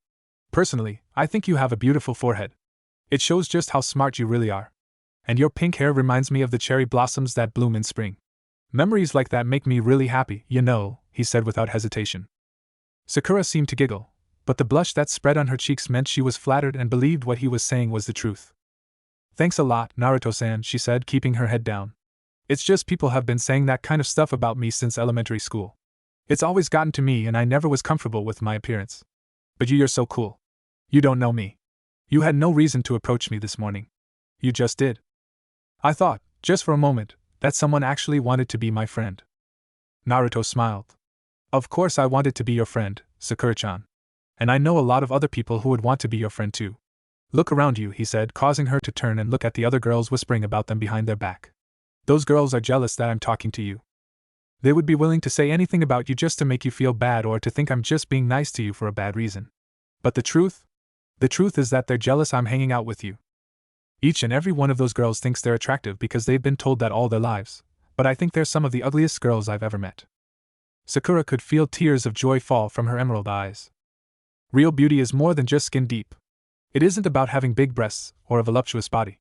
It's about the connection between two people that brings about a bond of friendship, he points out, placing his hand over her heart and her hand over his. "You feel this bond between us? This is what real beauty is to me." Sakura couldn't stop herself as she simply threw herself into Naruto's open arms and silently cried while hugging him close to her. Her C-cup breasts pressed into his chest as her body seemed to match itself to his. He silently rubbed her back and whispered a few words that nobody could hear into her ear. After a few minutes, the two separated from one another. Sakura's eyes were even more bloodshot, but it was for a good reason. "If you ever need to talk or want to hang out with me and my friends, come to the new anime and manga club. I promise that my friends would love to meet you." Sakura looked like she was wondering something before a light hit her. You mean the otaku club, right? She asked kindly. Naruto's head seemed to fall and a storm cloud appeared over his head. I told that bastard to call it the anime and manga club, he growled. Calling it the otaku club makes it sound like a club of weird kids freaking out over anime porn. Not all otaku are like that, Naruto-kun, Sakura deadpanned. I know that, but when people hear the word otaku, they think of people like the perverted trio, who obsess over anime porn and glorify slutty girls with big breasts. That's not what my club is about, he shouted to himself, raising a fist into the air. My club is for people who dream of piloting Gundams, launching ki blasts from their palms, and fighting the forces of evil with magic. Sadly, you're the only otaku member of the club, called Hinata as she bowed to Sakura. It's so good to meet you, Sakura-chan. I'm one of Naruto-kun's friends, Hinata Hyuga. Sakura's eyes roamed Hinata up and down, causing her to blush like a tomato and look away. Hinata was a very attractive woman with D-cup breasts and an hourglass figure. It's nice to meet you too, Hinata-san, Sakura stated, but Hinata waved off the formality. Please call me Hinata-chan, Sakura-chan, she said kindly. Naruto-kun has a good eye when it comes to making new friends. I hope to see you around our little clubhouse one day. Turning to look at Naruto, her smile seemed to fade a little, but it still held an air of friendliness to it. Naruto-kun, it appears as though you are needed at the club. Karen-chan appears to have accidentally replaced your Psychic Academy mangas with something called Ika Ika Paradise. Naruto sighed. Can't you just burn the Ika Ika books? Those are the kinds of books that make people think our club is full of pervs. Hinata shook her head while Sakura looked abashed at how casually Naruto dismissed the Ika Ika series. I'm sorry, Naruto-kun, but it is technically a manga light novel series and Principal Surzek said that if we destroy them, then he'll cut funding for the club completely. Naruto groaned loudly. Just because I refuse to read it, he's making me keep it in the club library. Turning to look at Sakura, he noticed her eyes shine brightly. I'm sorry, Sakura-chan, but this is something that needs my immediate attention. I would still love for you to come by after class if only to get a look at how the club runs and to meet some new friends. Sakura nodded eagerly. Of course, she said immediately. I mean, I'd love to visit your club, Naruto-kun, but I think we should get to class before the teacher marks us tardy. Naruto chuckled and nodded. Of course. Go on ahead. I'll meet you in the classroom in a minute. Sakura nodded and, after hugging Naruto one last time and thanking him for being her friend, she ran off toward their next period class. Once Sakura was gone, Naruto's eyes hardened a little. So what was the real emergency, Hinata-chan? Hinata nodded. Apparently, there have been multiple sightings of fallen angels in the area. Something powerful has to be attracting them here. Naruto nodded. I see. There haven't been any attacks on humans or devils, so there's no reason to get involved yet. However, I do want you to keep an eye on their movements. It's difficult to imagine fallen angels congregating in the territory of 3 known high-class devil clans without a purpose. He thought about something for a moment before an idea popped into his mind. Also, I'd like Haku to keep an eye out on Sakura-chan. Before you showed up, when she was hugging me I could feel something. Something strong. It may be nothing, but I have a feeling that it's a sacred gear, maybe even 2. Hinata's eyes widened. Sacred gears were allegedly items handed down by the biblical god to special humans he deemed worthy of them. Having one sacred gear, while not common by any length of the word, wasn't unheard of. However, if Naruto's suspicions proved right and she bore 2 sacred gears, there was no doubt Sakura would eventually become stronger. So you want her for your peerage? Naruto shook his head. If I were like other devils, I wouldn't hesitate to add her to my peerage, but I don't want to pressure her into it. I want it to be her choice. Hinata nodded with a loving smile. Naruto was so kind-hearted about how others felt that he wouldn't force something to happen unless he had no other choice. Do you know what piece you want to give her? Naruto nodded, but said nothing more. Hinata pouted, but knew he wouldn't say more about the matter.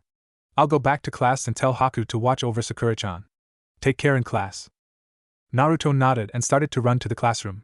By the time he arrived, the tardy bell still hadn't rung and the teacher said nothing more than to open up the chemistry books to page 114. By the time school was over, Sakura and Naruto were already walking to the clubhouse on the other side of the courtyard. Naruto opened the door and a bright light shone through the doorway and Naruto was grinning like a loon. Welcome, Sakura-chan, to the anime and manga club. Once the light died down, Sakura could see just how well furnished the club room was. There were a dozen couches, chairs, and love seats scattered throughout the room. Bookshelves were built against the wall that reached all the way up to the roof, each shelf filled to the brim with all kinds of manga from across the world. American manga, Japanese manga, Chinese manga, graphic novels as far as the eye could see. Sitting alone in a love seat was an absolutely radiant-looking woman with long crimson hair and ruby-red eyes reading quite intently what she recognized as Ika Ika, schoolyard days. She wore a very revealing black blouse that showed off a DD cup bust and a short plaid skirt that showed off the woman's well-toned legs, followed by a pair of midnight black stiletto heels. Sitting alone in one of the chairs was a young girl who looked remarkably similar to Hinata Hyuga, though this girl had B-cup breasts and wore the standard Kuo Academy uniform. Her black skirt showed off her shapely rear and a pair of long, luscious legs that made her drool a bit. Hinata was in the far corner, sitting alone on a 3-person couch, watching Dragon Ball Z. Near Hinata's position was a beautiful woman who looked like a supermodel. She had long blonde hair, like Naruto's, only tied into a ponytail. She wore a purple shirt that accentuated her D-cup breasts, and form-fitting jeans that made her rear look firm and supple and her legs toned, yet luscious. For a brief minute, Sakura truly believed she'd died and gone to heaven. The minute the doors creaked open, all of the occupants of the room turned toward them and smiled at them. Hinata paused the DVD at around the middle of the episode where Gohan gets kidnapped by his evil uncle and walked over to the pair. Hinata's smile lit up the room. "Hello, Sakura-chan," the young woman said kindly. "I'm so happy to see you here. Allow me to introduce you to the current members of the Otaku Club." "Anime and Manga Club," cried Naruto as he walked over to one of the walls and pulled out the first Rosario plus Vampire manga book and began to read it silently. "You already know myself and Naruto-kun, our president." Sitting on the couch reading the Ika book is Karen Uzumaki. Karen smirked with a twinkle in her eye upon seeing Sakura's reaction to the title of the book she was reading. Don't let her last name fool you, though. She and Naruto-kun are distant second cousins. She's also quite possibly the biggest pervert in the club. Karen snorted at the cheap shot of calling her a pervert. She was a part succubus. It wasn't her fault she had a healthy sex drive. Healthy for a nympho, that is. The brunette of our group is in the kitchen, preparing some snacks for the group. Her name is Haku Shirtorai. She's a serious masochist and often acts like Naruto's servant in private, but she's a normal girl in public. Sakura nodded to herself. Next up is the blonde girl, Yugito. She's a bit of a supernatural buff. Sometimes, she'll play the shamisen for us to provide a bit of an atmosphere. Yugito smiled at the pink kid kindly before returning to her own book on mythical animals and demons of ancient Japanese history. Last, but not least, is my twin sister, Hanabi. She's our local Tsundere Lilicon, if you had to give her a special title. The other girls just giggled while Hanabi let out an indignant cry. Just because I don't have massive boobs like you doesn't make me a Lilicon, she growled. Then that gothic Lolita dress you have in the closet at home belongs to one of your friends, Hanabi-chan? Hanabi blushed and puffed out her cheeks before walking over to Naruto and wrapping her arms around his waist. Naruto-bucho, Hinane-chan and the others are being mean to me and making fun of my small boobs. Naruto, still reading his book, waved her off. Hinata-chan, don't poke fun at Hanabi-chan. Hanabi-chan, there's nothing wrong with your boobs. They're fine the way they are. Hanabi blushed and started to sputter nonsense while Hinata and the others just giggled away contentedly. I agree with Naruto-kun, Hanabi-chan, Sakura said with a blush of her own, pressing her hands into her B-cup breasts. Big boobs may be nice to look at, they can be a massive pain in the back sometimes. Karen grinned a naughty smile and walked over to Sakura, bringing the pink-haired girl's hands up to her massive breasts. So you like to look at other girls' breasts, Sakura-chan? Does that mean you play for the other team? Actually, Sakura stated without a fear of reprisal before gently massaging Karen's breasts, I enjoy both sides of the fence. Boys have their pros and their cons, just like girls do. For a girl like me, I like boys for family, but girls are for fun. Karen felt a shudder go up her spine as Sakura's magic hands worked wonders on her breasts. Looking over at Naruto, she moaned in slight ecstasy before giving him a pointed look. Please tell me she's joining the club, she begged him. Please! I love this girl. Can we keep her? Naruto chuckled at his cousin's reaction, though he was surprised that Sakura came out so soon after meeting the group with a curved ball like being bisexual and being somewhat of a pervert. However, that seemed to be a good thing. It meant that she trusted them with a secret like this. Sorry, Karen-chan. It's up to her. I'm not going to force her to join simply so you can have a friend to play house with. Naruto looked over to Sakura. Sakura-chan, you are more than welcome to come here after school cuts out. You don't have to join the club immediately. Give it some thought and get to know the members first before giving me a straight answer. Okay? Sakura nodded and ran over to him, giving him a big hug. I'm so glad you talked to me today and I'm so happy having friends like you in your club. I'll see you all around school later. My mom's gonna freak out if I'm not home in half an hour. Naruto nodded and the girls each said their farewells to the young girl before she took off with her backpack slung over her right shoulder. Hinata and Karen approached him, though Karen wrapped herself around Naruto's right arm. Did you get it in her backpack, Naruto-kun? Asked Hinata. Naruto nodded. The flyer is in her backpack, placed as a bookmark in her math book. It was easy enough. Now, we have a way of keeping an eye on her in addition to Haku-chan. Now all we have to do is wait. Chapter 5, Date with the Devil. What did I do to deserve this? It had been a month since school at Kuo Academy started, and a certain trio of students were talking to one another as they laid on the hill just a little bit away from the school. They were discussing something, though what they were discussing, I gotta say, are the best thing ever, sighed one of the boys. He had light brown hair and hazel eyes. His bald friend raised his fist with his eyes closed.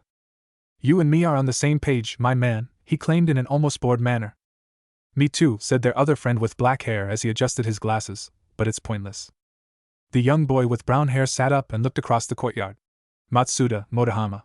Can you explain to me why we enrolled in this school again? Like you don't know, said Matsuda, the bald one. Up until a few years ago, this school was nothing but chicks. We had to take advantage of this male-to-female ratio, claimed Motohama, the boy wearing glasses. Also, the foreign exchange students here are ridiculous. Poon as far as the eye can see. We figured hoes would be lining up to get on our jocks, and we wouldn't have to do a damn thing, shouted Matsuda as images of the beautiful female students flooded his mind. We'd be drowning in that stank. Our very own harem, cried the brown-haired boy as he clenched his fists and looked like he'd won the lottery. Hell yeah!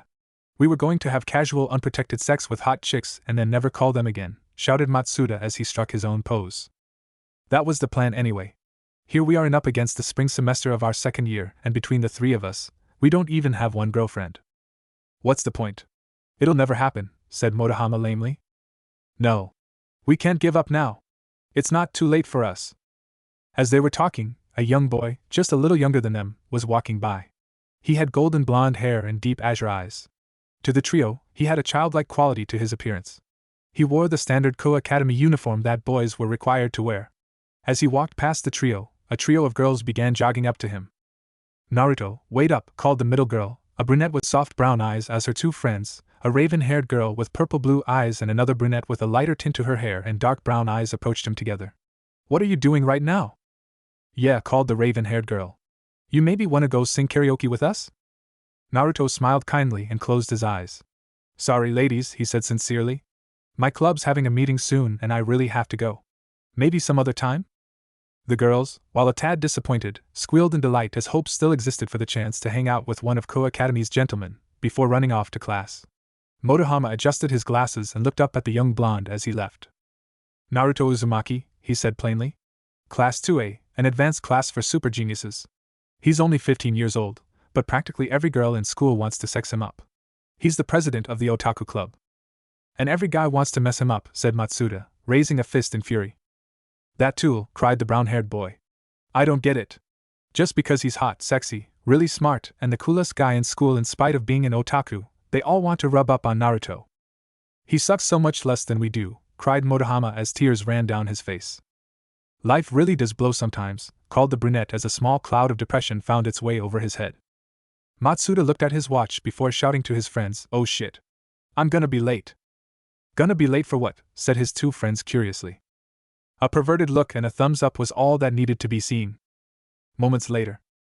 Murayama's jugs are freaking huge, shouted Matsuda excitedly.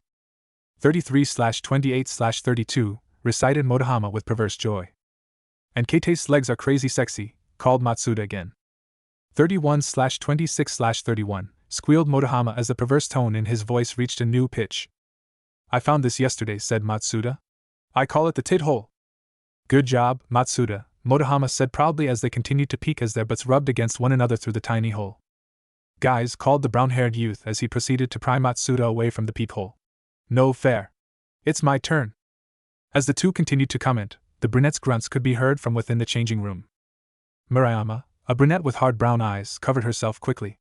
What was that? She exclaimed. At that point, Motohama and Matsuda knew the jig was up and hauled ass, knocking their brown-haired friend to the ground only to be confronted by the entire kendo squad wielding their shunai in a threatening manner. Well, well, said Murayama, her eyes seeming to hold no sense of mercy as she gazed down at the pervert before her. What a surprise. No. Wait, the boy tried to beg. Don't hurt me.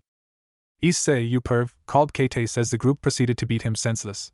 After a few moments, the sound of shunai striking barely protected flesh stopped, and Issei looked up to see Naruto Uzumaki standing behind the girls smiling as though he hadn't just seen a pervert being beaten. Excuse me, ladies, he said in a soft tone, catching the girls' attention momentarily. Keitase and Murayama seemed to acknowledge his presence if their rush to his side meant anything. I was wondering if any of you had seen Hanabi-chan lately. You see, we had a club meeting and she didn't show up, so I got worried she was running late or something.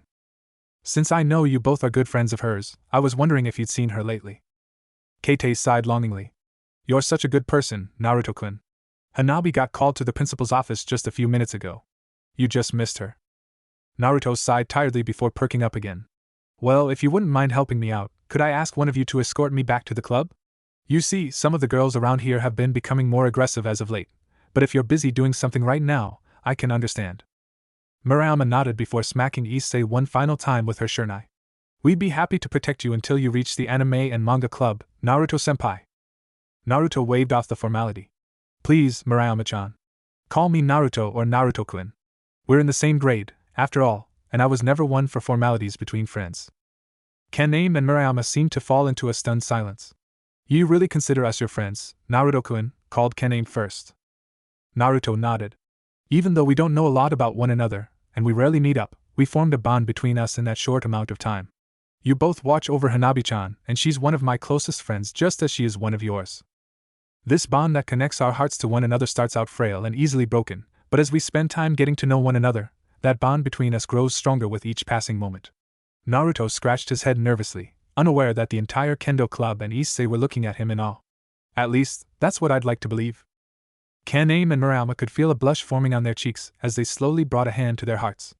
I think you're right, Naruto-kun, called Murayama softly. Kaname nodded. Me too. The pink-haired girl giggled. You can be incredibly wise when you want to be, Naruto-kun. You have a gift when it comes to speaking to others. Naruto chuckled awkwardly. I appreciate your honesty. Now, would you like to join me on the trip to my club? The girls nodded fiercely before linking their arms with his before walking together toward the anime and manga club, aka the Otaku Club, determined to keep his fangirls at bay. A little while later, Issei was talking to his friends about what had happened mere minutes ago to Motohama and Matsuda, though not before ranting at them about his beating and not getting the chance to see flesh and blood naked breasts with his own eyes. Even Motohama and Matsuda seemed shocked that simply by arriving on the scene, Naruto may have prevented Issei from suffering even more at the hands of those violent women. It was around that point in time that Issei saw a beautiful girl with long, flowing red hair and big, bountiful breasts looking out the window of one of the club rooms before disappearing when he tried to make sure she wasn't a figment of his imagination. Who was that girl? Issei asked his friends. The two looked up and saw the same thing Issei did. I'm not surprised you don't know, said Motohama. Her name is Rias Gremory. She's one of the foreign exchange students from Europe. 39/23/35. She's one of the most beautiful girls in school, but don't get your hopes up. A girl like her would never talk to a guy like you. No offense. None taken, Issei mumbled listlessly, almost as if he hadn't heard his friend insult him. He knew for a fact that what the four-eyed wonder said was true. A girl like that, a perfect 10, would never in their lifetime speak to a 3 like him under normal circumstances. Occult Research Club. A young woman with crimson hair that looked like a cascade of blood flowing from the top of her head. She wore the standard women's Kuo Academy uniform, though her impressive bust size seemed to threaten to burst forth from the blouse. She was looking down at a chessboard with white and black pieces scattered about in a haphazardly way. A few of the pieces, however, were a glowing red. Akino, Rias stated.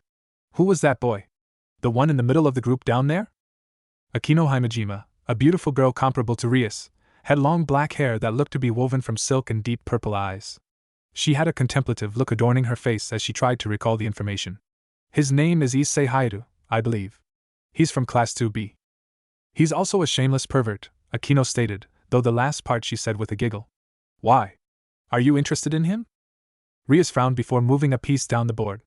Checkmate. Akino looked down with a pout as she tried to look for more moves to make, but found none. It was a good try, but your trap was a little bit too obvious. Without warning, Rias walked over to a glass door and began taking off her clothes before walking in and starting to take a shower. Anyway, I'm not interested in him like that, Akino. I'm already taken. It's just that I felt something about him. Do you want me to ask Kaneko-chan to observe him then, President? Akino asked. Yes. I'm curious about him, Rias said with finality in her voice. Akino nodded before turning to gather a clean set of clothes for Rias to wear, but paused mid-step.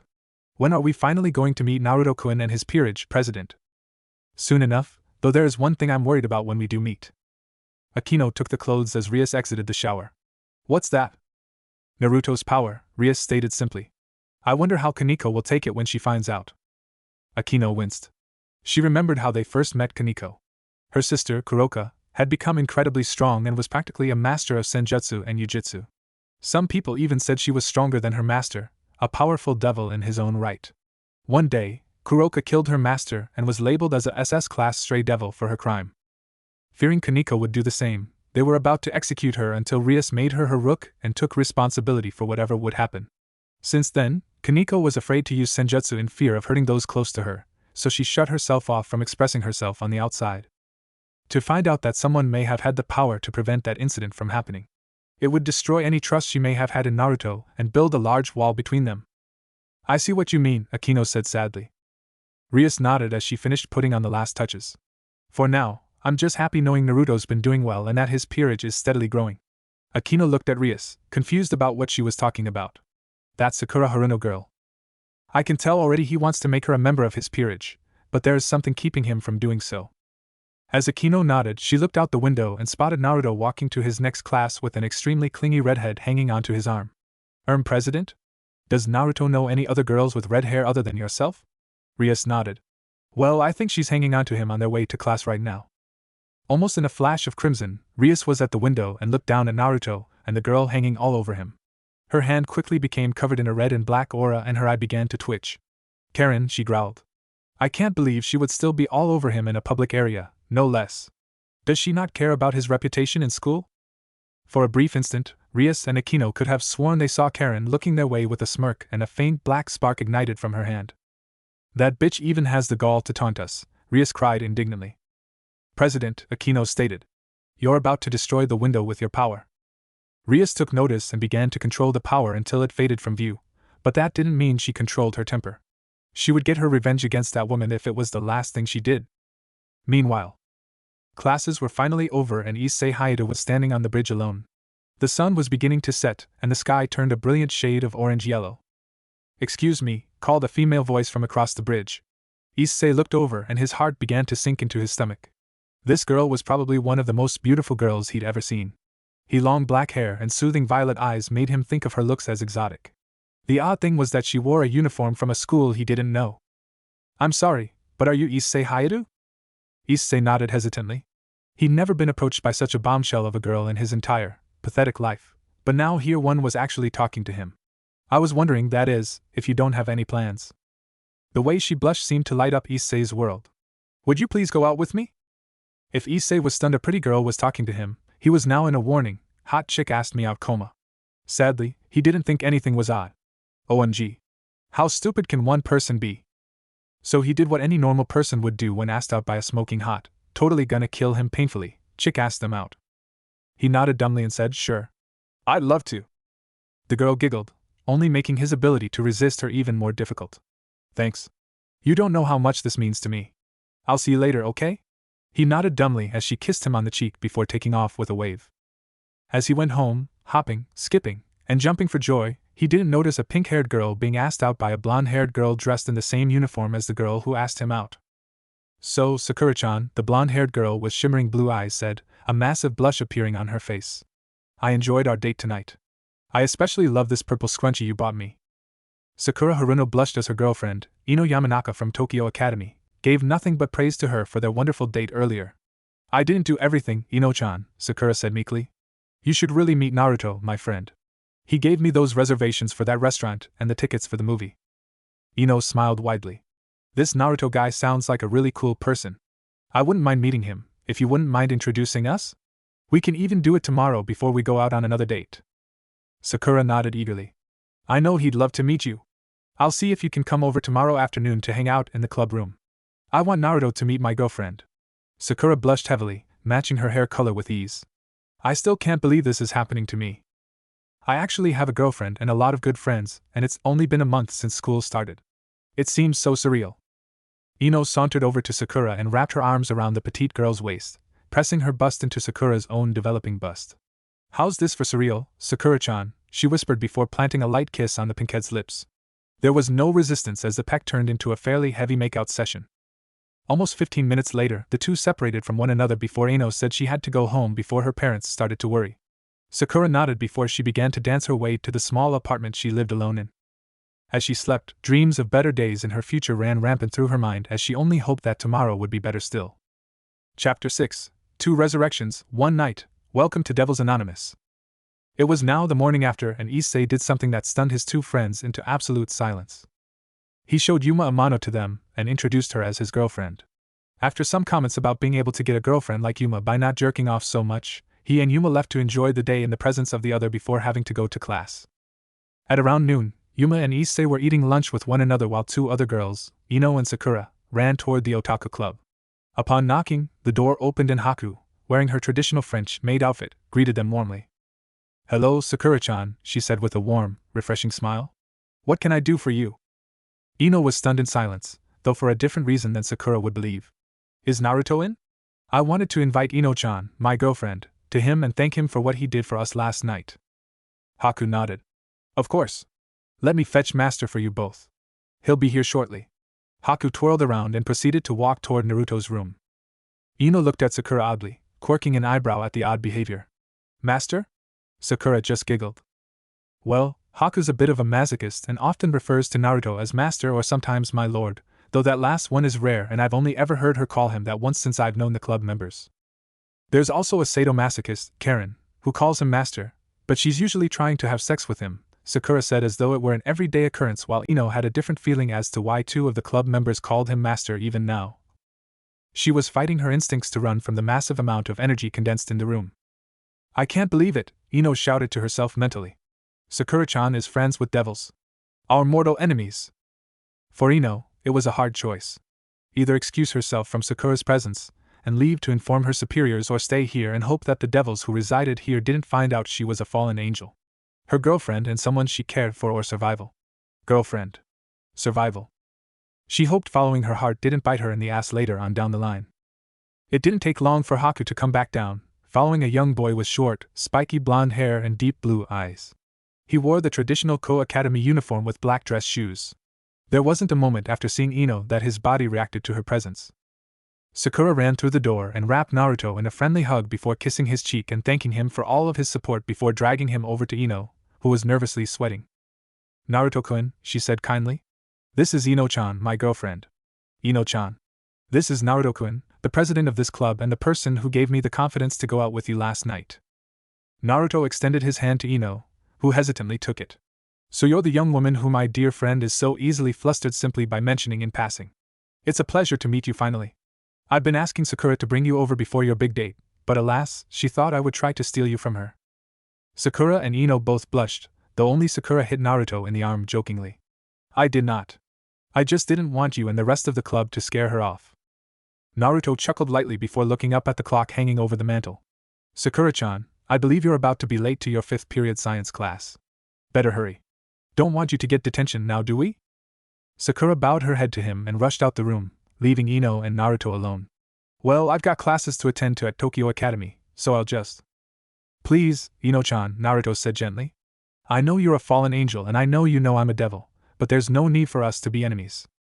Ino's eyes turned icy in an instant, but Naruto raised his hands in a mock way of saying he surrendered. "What do you want, devil?" Truthfully, he asked, to which Ino nodded. "I want Sakura to be happy." "You're lying," Ino growled. Naruto shook his head. "Look into my eyes, Ino." Ino did as he asked. "All I really care for is that my friends and loved ones are truly happy." For all of Ino's experience, she couldn't believe that the devil in front of her was actually telling the truth. She was always taught that devils were deceivers and liars. It felt, for a brief instant, that she had been completely disarmed.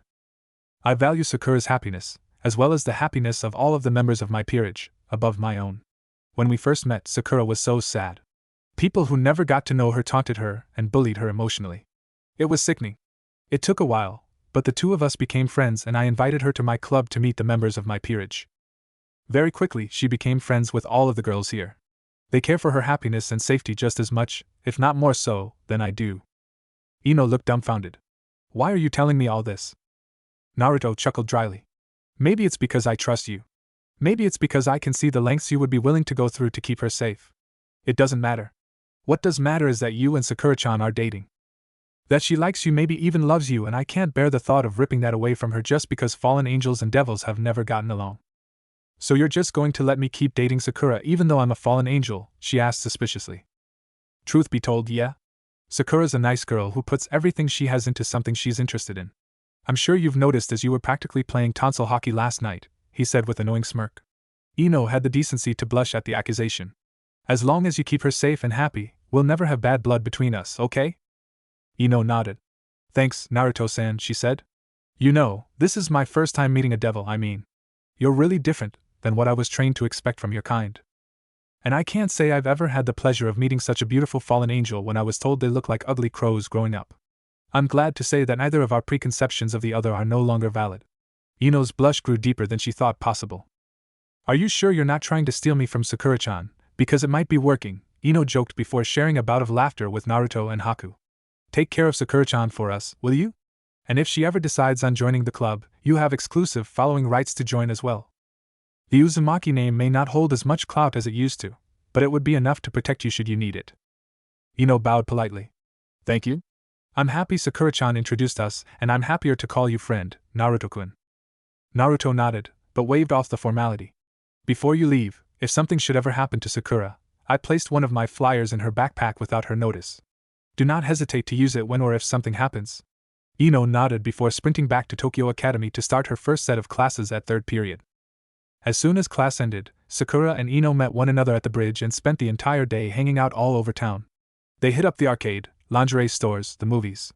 Everywhere they wanted to go, they went and had a blast. As the sun was setting, Sakura insisted on walking Ino home mostly because it wasn't too far from her own apartment. It was as they were passing by the fountain in the middle of town that they saw a woman with a pair of jet black wings and a very skimpy black leather outfit with long black hair and purple eyes had just thrust a spear made out of some kind of energy directly into the stomach of a young boy Sakura recognized immediately. Issei, she shouted before running toward the downed boy. So I see you finally brought your target, Yamanaka, the raven-haired woman said with no hint of remorse in her voice. Kill her, and we can go home. I'm tired of this disgusting place. What the hell did you do, Raynare? Ino shouted, her eyes wide in panic as she observed Sakura trying to save the boy's life, but realized it was in vain. I wasn't told anything about killing. Sakura must not have been paying attention to the conversation, or she simply was too busy trying to save Issei's life to understand. Raynare looked at the girl with narrowed eyes before realizing what had happened. You fell in love with that pathetic girl, Yamanaka? How sickening can you get? If you ever want to see your mother alive, you'll kill her now. No, Ino shouted before unveiling a pair of silver gray wings. Her school uniform tore to shreds and was replaced with a purple strip of leather covering her. Her skirt ended up becoming a matching purple thong followed by a pair of black fishnet stockings and purple stiletto heels that went up to mid-calf. A lavender spear of energy appeared in her hand before she tossed it at her fallen angel mentor, who easily dodged it. Sakura-chan means the world to me. I'm not about to let that get taken away by you, Raynare. Raynare watched in interest as Ino summoned a few dozen spears of energy before mentally launching them at her, one after another. Each spear sliced through the sky toward their target at different speeds, different angles, and different numbers. By the time Ino's 15th spear had been tossed manually, a fine sheet of sweat was running down her face. Raynare, unfortunately, had dodged all of the incoming spears with ease. Raynare snorted. So pathetic. 15 is your limit? When I was your age, I could do 50, she taunted the blonde, unaware that said blonde was smirking. Crush, Ino whispered before clenching her open palm into a fist. Without warning, Raynare was practically skewered by 15 spears that had somehow surrounded her in a large bubble, but they were deflected and destroyed by 2 spears that Raynare spun around, slashing at the incoming spears with expert precision. However, she missed one. That one stabbed her in the right shoulder. The relapse in pain caused her to release one of her spears, dispelling it into fine dust. Raynare seemed to finally be seeing red as she created a much larger spear and sent it flying towards Sakura without hesitation. Ino tried to lunge at it to intercept it or even protect Sakura from it using her body as a shield, but she was too tired and drained. The spear now protruded from Sakura's stomach, much like Issei's wound, though much larger. Ino crawled to her friend, unaware that Raynare was making a hasty retreat. Ino, mindful of the last thing Naruto had spoken to her about, dug through the backpack of Sakura Haruno and found the flyer the blonde devil had mentioned. She crossed her fingers and made a wish. A wish that she had no doubt Naruto heard because not more than 30 seconds later, a red circle of light radiated from around them and Naruto Uzumaki was now standing in the center of it, radiating a power and warmth that filled the fallen angel with hope. Naruto, Ino said through the tears in her eyes. I'm sorry. I tried to save her, but I wasn't strong enough. Naruto nodded in understanding before focusing on the dying friend before his very eyes.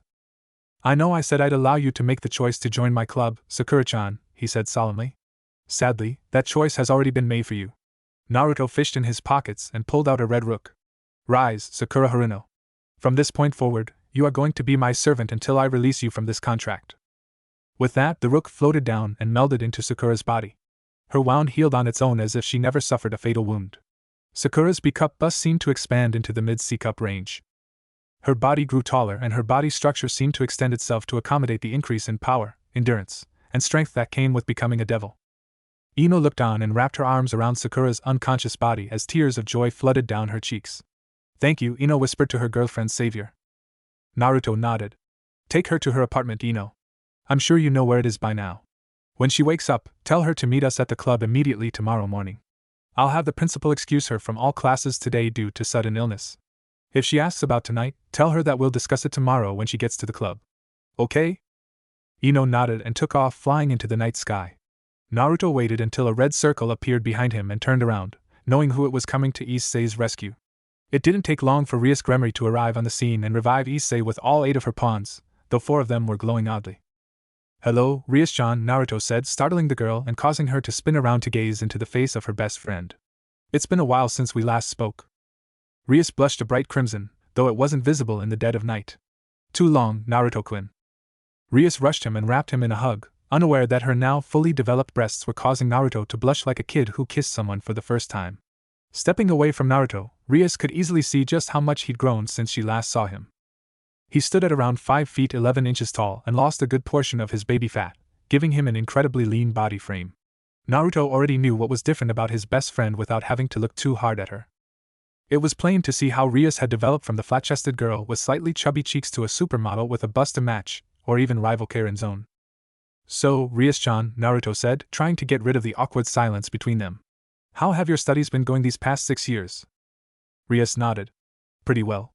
I've already got a few people to join my peerage, though I will admit that I don't have nearly as many as you do, Naruto-kun. I've only got 4 active with one that had to be sealed away because his power was so dangerous to him, and those around him. Naruto nodded. He knew the essential circumstances that led her bishop to being sealed, and while he didn't like it, he did admit that it needed to be done. I'm glad to hear you made friends aside from me and my peerage, Rias-chan. Karen often suggested that you had mysteriously died trying to revive a single demon for your peerage. Isn't that silly of her? Rias' eye twitched and held back anger. So Karen thought she was that pathetic, huh? It wouldn't be long before she fixed her wagon for good. For now, she gave a fake laugh, one that sounded oddly evil with a hint of psychotic glee behind it. How silly indeed. I can't wait to show everyone how much stronger I've gotten with the help of my peerage. An idea seemed to pop into Naruto's mind and he snapped his fingers suddenly. That's a good idea, Rias-chan. You can bring your peerage over to my clubhouse and we'll have a meet and greet. Rias clapped her hands together. That's a wonderful idea. That way, we can get to know one another just in case we end up needing the other group's help on a contract. Naruto nodded before pulling out his cell phone. Let's exchange numbers. In case you need some help, it would be easier to call me than it would be to summon me via contract. Right. Rias nodded and the two exchanged phone numbers before deciding to get back to their duties. I'll go ahead and take this lump back to his house before heading home myself. And I am pretty tired after everything today. Good night, Rias-chan, he said before placing a gentle kiss on her forehead like he used to do before she left to continue her studies among humans and gather members for her peerage. Rias blushed, but not before using a summoning circle to transport Issei home, followed by another one that brought her back to the occult research club. Naruto simply began to walk back to the clubhouse, preferring to enjoy the pleasant evening minus the formerly blood-soaked fountain area. A gentle breeze blew across the street. It took about 30 minutes, but he was able to make it back to the clubhouse without incident. As he opened the doors, Naruto could feel something off almost immediately. Extending his senses, he walked through the door and locked it behind him. As he walked into the club room of the large building, he could see someone sitting in his favorite chair, though this person was so small that he couldn't see them. However, the smoke coming from the chair reminded him of someone he knew. Ah, called an aged voice. Glad to finally see you here, Naruto, though I wish it were under better circumstances. The figure hopped out of the chair and made his way to viewing range. It was an old monkey with 4 tails whipping around behind him. He was the height of a young child and had a pipe clenched firmly in his lips. Son Goku-sama, Naruto said, his head bowed to the elder, though his annoyance at the elder smoking in his club room as quite palpable by both. What are you doing here? What's wrong? The tree of Biju, Naruto's eye quirked up. Supposedly, the tree of Biju was where all of the current demon lords were born from. Someone has taken the Jubi tree. The tree itself was said to hold a lot of power and connected the 9 demon lords to one another. It was believed to be impossible to take the tree because it was said to have taken roots hundreds of miles beneath the underworld. However, to hear that the tree is now missing means only trouble. Do you have any idea who could have taken it? Naruto asked. The elder monkey shook his head. No, but the demon lords are going to be gathering in a secret location to discuss this matter in depth. Naruto paused momentarily. If Kurama, the 9-tailed demon lord, is locked away in my stomach, then who will take his place during the meeting? That would be me, called a gentle female voice coming from the stairs. The woman had long blonde hair and soft, golden eyes. She wore a Miko's outfit, and in her arms was a young 9-tailed girl with similar features as the woman holding her, though she had 9 short blonde tails wrapped around her. And you would be? Yasaka, she said simply. Kurama is my husband and my daughter's father. Because he's sealed within you, the title of 9-tailed demon lord falls to me. It's why I need to ask you a favor. Naruto nodded, his hostility disarmed for the moment. Of course. How can I help you? Yasaka bit her lip before approaching Naruto. I want you to make Kunou a member of your peerage and to take care of her for me. Naruto's eyes widened to unbelievable levels.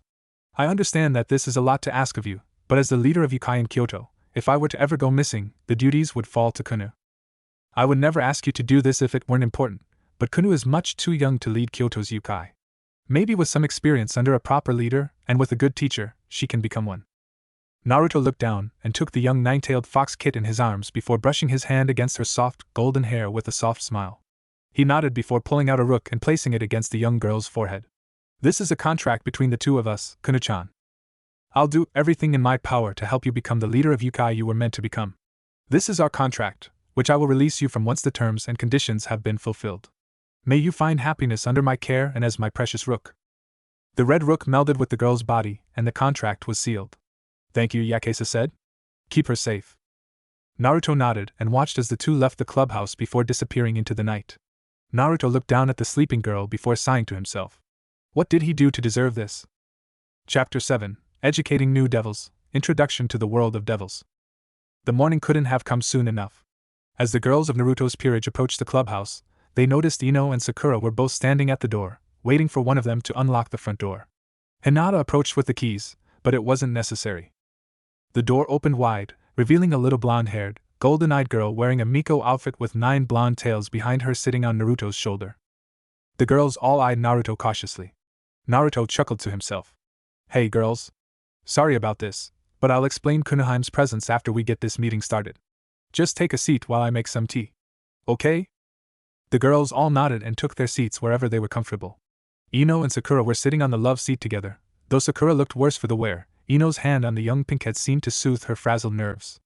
Naruto came back, the young girl still perched on his shoulder, with several cups of fresh green tea. As he passed them out, he noticed Sakura's hand wouldn't stop shaking, even as she took a sip of the soothing tea. All right. First order of business is to answer all of Sakura-chan's questions and provide her with some straight answers. Sakura nodded and took another sip of tea. What happened last night? She asked directly. Was that some kind of weird dream, or did all of that really happen? Naruto sighed. Everything you felt, heard, and saw last night was absolutely real. You and Issei were stabbed in the stomach by a spear of light, a weapon employed by angels and fallen angels to kill devils like myself and the other club members. Without warning, Naruto and his peerage extended their bat-like wings as proof, which got a fairly common reaction from Sakura. She looked to be in shock, awe, fear, and a mild sadness radiated from her body. Ino-chan found one of my flyers in your backpack and made a wish on it. She wished for me to save your life. Normally, that wouldn't be possible, but devils of my caliber are given something called evil pieces to recruit humans, Yukai, and other devils to our side. Everyone in this club is both a devil and a member of my peerage. People who have accepted an evil piece and essentially have become my servants. Under normal circumstances, I would have much rather asked you to join my peerage of your own free will. Everyone here except for you and Kunoheim willingly accepted the piece, though Kunou's mother accepted her being placed in my peerage in her stead. You were my first revival via an evil piece. So I'm your servant? Your slave, she asked hysterically. Never my slave, Naruto said firmly. When I asked you to join the club, I was indirectly offering you a chance to join my peerage. I'd much rather have your permission than to simply raise you from the dead and give you no choice in the matter. I will never make you do anything you don't want to do, but you will have certain duties to attend to as a member of my peerage. Does that mean Ino's in your peerage? Sakura asked, seemingly calmed down by Naruto's honest answers. Naruto shook his head. No, but I did tell her that she had followers' rights should you join, that she could join as well, but I believe she has something to tell you first. Ino looked a little miffed at being put on the spot, but she did thank him before turning to Sakura. I never wanted you to find out about this, but as we grew closer, I've been slowly trying to find a way to tell you. Without warning, Ino unveiled her silver-gray wings. You see, my name is Ino Yamanaka and I'm a fallen angel hybrid. Hybrid? Asked Sakura. Her parents weren't both fallen angels. I even suspect that her mother is human and her father is a fallen angel, Naruto said, catching the two off guard. It's not uncommon to hear they exist, but it's not exactly something you come across often. Your mother, was she a psychic? Ino nodded. That explains the powerful mental defenses you showed, as well as your ability to create and fight with spears of light without needing to touch them. It's a very unique ability, psychokinesis and telekinesis. The ability to infiltrate the minds of others and the ability to manipulate objects from a distance. For someone your age, you're very strong in both your psychic abilities and your fallen angel skills. So what's this about fallen angels and devils? Naruto sighed as he sipped his tea. In the old days, angels, devils, and fallen angels fought against one another. They were mortal enemies during a time known as the Great War. However, thousands of casualties on each of the three sides made the three factions stop fighting and try to bring their numbers back. For devils, it's known as the evil piece system. It's based on the game of chess and has 15 pieces total. Hinata-chan is my queen. Karen-chan is my bishop. Yugito-chan, Haku-chan, and Hanabi-chan are 3 of my 8 total pawns. Finally, you, Sakura-chan, and Kunou-chan are my 2 rooks. So does that mean that I can never be with Ino-chan now that I'm a devil? She asked sadly. No, said Naruto and Ino together before Naruto continued. That was back in the old ages, Sakura-chan. While some devils and fallen angels might look down upon your relationship, nobody in my peerage will, and neither will I. You two care deeply about one another. I'm not going to keep you from being with her simply because our races might have been enemies at one point long before I even existed. Then, can you make Ino-chan a devil too? Sakura said hopefully. Naruto nodded with a smile before looking at Ino. You can become a devil, if you want. Sakura seems to really want to keep you around, but it's your choice. Ino nodded without hesitation as tears fell from her face. Yes. If it will keep me near Sakura-chan, then I'll become a devil. Good, Naruto said as he fished out a red pawn from his pocket before handing it to her. As of this moment, you have accepted the offer to become my servant. You are to keep Sakura-chan safe and ensure her happiness as best as you can. Do you accept the terms and conditions of this contract, fallen angel hybrid Ino Yamanaka? Ino nodded. I accept the terms and conditions you have stated, Devil King Naruto Uzumaki. Then rise, Ino-chan, as my selfless pawn. May happiness find its way into your heart as you continue to serve me for the rest of your days. The pawn melted into her skin and her body glowed red. In addition to her silver-gray wings, a pair of bat-like wings appeared below them, giving Ino a sense of power flooding her body like a warm shower or a trip to the hot springs. Ino rose and bowed politely, giving her new master a barely obstructed view of her C-cup cleavage. Treat me well, master, she said with a giggle before sitting back down with Sakura placed on her lap. Naruto grinned at the sight before Kunou decided to give his golden locks a tug, reminding him of her presence. Now that that's settled, I guess it's time to explain Kunoheim's reason for being here and why I made her my second rook. Naruto sighed tiredly. Well, as soon as I got here last night to try and turn in, I was met with Son Goku-sama about a serious matter. Apparently, all 9 of the demon lords will be at a secret meeting. However, since I contained Kurama, the 9-tailed demon lord, his wife, Yasaka, approached me to inform me that she will be taking his position. By doing so, she would be inadvertently leaving their only daughter, Kunou, in charge of Kyoto's yokai population. Feeling her to be too young, she asked me to allow Kunou to join my peerage and to help her become the leader that Yasaka-sama believes she will eventually become once she becomes older. Until then, she will be living, eating, training, and performing duties with us as my second rook. The girls all nodded, though Sakura raised her hand again. Is it common for a parent to leave their children in the welfare of a devil? Naruto shook his head negative. Not entirely, but if a yokai or a devil is doing something they believe is too dangerous to leave their children on their own, they know that some devils, like myself, will keep them safe and help them grow stronger in their absence. Sakura and Ino both nodded, still mostly unaware of the way devils function. For now, I think it would do us well to meet up with another devil's peerage. Make some new friend, you know? For an instant, Karen's eyes widened. Don't tell me but she was interrupted by the sound of a doorbell. That must be them. I'll get it, Haku-chan, he said, strolling off toward the door and causing Haku to sit back down in curiosity. The sound of the door opening and Naruto's warm greeting got the other girls rather curious as to who this Devil King was. Until they spotted Rias Gremory, all grown up, walking arm in arm with Naruto, followed by her peerage that consisted of 2 boys, one of which was easily identified as Issei Hayadu, and 2 girls walked in behind them. Hinata, recognizing Rias quite easy enough, got up from her seat and wrapped her arms around the girl. Standing back for a moment, Hinata looked Rias up and down, comparing her to what she looked like as a child. "Oh my," Hinata said with a small blush. "You've grown up so much since we were kids, Rias-chan." Hanabi walked over and began to grope Rias' sizable chest before absent-mindedly squeezing her own beak-up breasts.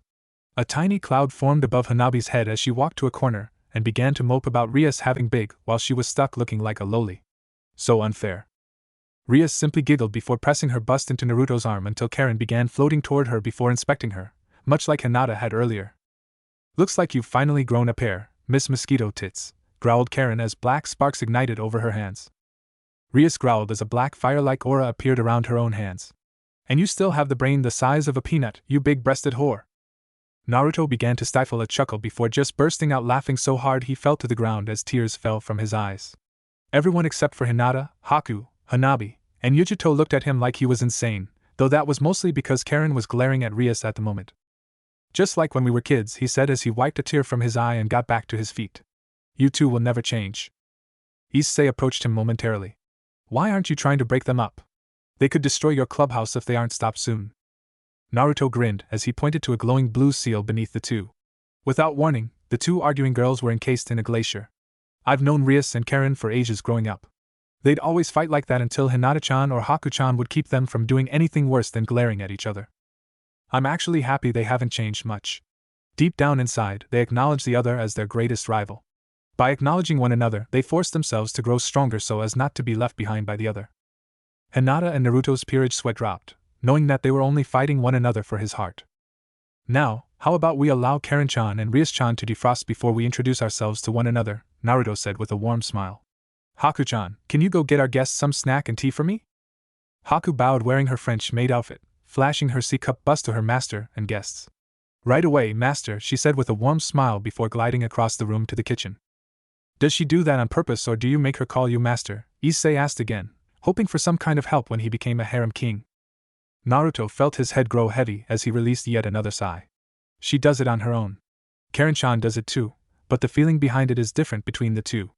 Haku genuinely seems to prefer calling me master even though I always asked her to call me Naruto or Naruto-kun. I guess after years of hearing it, I just try and tune it out when one of the girls slips and calls me master instead of Naruto-kun." "So all of these girls, how do you do it?"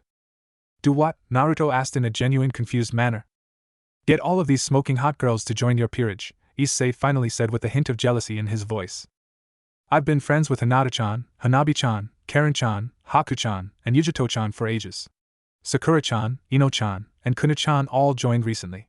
Kunou hid behind Naruto's pant leg and tugged gently. "What is it, Kunou-chan?" "That brown-haired boy's a pervert, Papa," she said simply, causing everyone to laugh and Issei to feel like an idiot for having a little girl point out he was a pervert. Naruto chuckled. "I know he is, sweetheart. Just try to remember, if he does something pervy around you, tell Karen and she'll zap him so hard his heart will explode within his chest. Okay?" Kunou smiled happily before nodding. "Okay, Papa." With that, Kunou skipped off to play with Hinata. "For the record," he said as a couple of Rias peerage were beginning to open their mouths, "I'm not her real father. I just look like him enough that Kunou can't really tell the difference." Everyone except Rias, who was about halfway thawed, accepted the explanation rather easily. Rias, however, was able to see what he wasn't telling them and nodded to herself in acknowledgement. A few minutes later, once Rias and Karen had defrosted and gone back to their individual groups, though Karen was cuddling closer to Naruto under the guise that she was still feeling a bit cold from being frozen earlier. Of course, everyone could tell she was lying, but didn't contest her on that out of fear of being zapped like a bug in a bug zapper. A bug zapper with huge and wearing a very skimpy Kuo Academy uniform with a few buttons undone on her blouse. One that Issei constantly got too close to if his smoking, charred corpse in the middle of the room was anything to go by. "Alright. Now let's introduce ourselves," Naruto stated happily. "Rias-chan, you and your peerage can go first." Rias nodded to her best friend before turning towards Sakura, Ino, and Kunou, who was sitting on Naruto's lap as he stroked her blonde hair. "My name is Rias Gremory," she said plainly. "I'm a high-class devil like Naruto-kun and act as the king of my peerage. I like playing chess and spending time with my friends. I also can't fall asleep unless I'm naked. My goal is to become a strong devil and eventually have a strong family with a certain boy." Everyone looked to see Naruto's reaction, but were disappointed and oddly astonished that the young devil was so clueless to such an obvious and direct hint as he simply continued to smile and pet the cute blonde girl curled on his lap, taking a nap. A black-haired girl with a marginally bigger bust than Rias giggled, but caught herself before she did as Naruto had earlier. My name is Akino Himejima. I'm Rias Bucho's queen. I enjoy helping Rias Bucho in her duties as a devil. My goal is to serve Rias Bucho to the best of my ability until I find someone to share my heart with. Next up was a blonde-haired boy with bright blue eyes that looked to be able to pass as Naruto's older brother. My name is Kibiyuto. I am Rias Knight. I hate fallen angels. I like my friends and helping out. My dream is to kill a certain group of people. Ino and Akino seemed to flinch, though only a small handful of people noticed save Kiba. Naruto, however, reacted in the most surprising way by frowning lightly. However, he refused to say anything about what was bothering him. Next up was a white-haired loli with hazel eyes eating a piece of chocolate. My name is Kaneko Tuju. I'm Rias Rook. I like chocolate and my friends. My dream is to find my sister, Kuroka, and bring her to justice. Naruto's frown only barely lifted after hearing Kaneko say she wanted to bring her sister to justice rather than outright hating her or wanting to kill her. You're a Nakomata, aren't you, Kaneko? Kaneko looked a bit stunned before nodding and revealing her cat ears and tail. Don't worry. You aren't the only Yukai in the room. You'll find out later who the Yukai are, though. Issei was about to speak up next, but Naruto quickly silenced him. Issei, everyone here knows who you are, and I have a feeling that if you tell us your likes and dreams, you won't make it out of the building alive or unharmed or on your own power. Kuno-chan and that blonde girl don't know me, Issei countered. His name is Issei Hayadu. He likes and peeking at the girls' changing room in the gymnasium. His dream is to build his own harem of girls to serve his every desire, Naruto said, earning him a glare from Ino and a light glare from Kunou, who was just starting to wake up. Issei looked around and noticed many of the girls in Naruto's peerage looked ready to kill him the moment he got within a few feet of them. See? They already want to kill you. Now, if you were to say that, you would be frozen, electrocuted, burned, stabbed, beaten, and generally pummeled until you could barely stand under your own power. Do you believe me now? Issei looked a bit afraid and nodded, though his body was shaking heavily as he backed away from the large group of angry girls. I forgot to mention that he is my pawn, Rias stated. Naruto nodded before motioning to Hinata to go first. Hinata nodded and bowed to the group. My name is Hinata Hyuga. I'm Naruto-kun's queen and a mid-class devil of the Hyuga clan and its heiress. I like spending time with Naruto-kun, my friends, and the rest of his harem, she stated, giggling as Naruto choked on some of his tea. It's not a harem, Hinata-chan, Naruto stuttered, though there was some blood that dripped from his nose. Hinata giggled harder. I also like cinnamon buns. My dream is to become strong enough to help my clan rise in the 72 Pillars community, and help Naruto fulfill his dream. Karen nodded in acknowledgement before taking her place standing up beside Naruto. My name is Karen Uzumaki Carmilla. I'm half vampire and half succubus, making me a damper. I'm Naruto's second cousin and his bishop. I like flirting, teasing, and seducing my master, she said with a growl as she brought her body closer to Naruto's. I don't like Miss Mosquito Tits, who seems to have finally grown a proper pair of breasts since I last saw her. My dream is to help my master bring the Uzumaki clan back to its proper place, have many Uzumaki sons and daughters, and helping my master with his dream. At this point, Naruto had practically passed out from the serious advances of his beloved bishop. Sakura, the pinkette, stood up next, though Ino stood with her, her lithe arms wrapped around the girl's waist and her head on her shoulder. My name is Sakura Haruno, and I'm new to this devil thing. I'm Naruto-kun's Rook. My likes are learning and my beloved girlfriend, Ino-chan. I don't really have any dislikes. My dreams, well, I guess it's to help Naruto out with his dream, but I don't know what it is yet. And to live a happy life with Ino-chan, Naruto, and his peerage.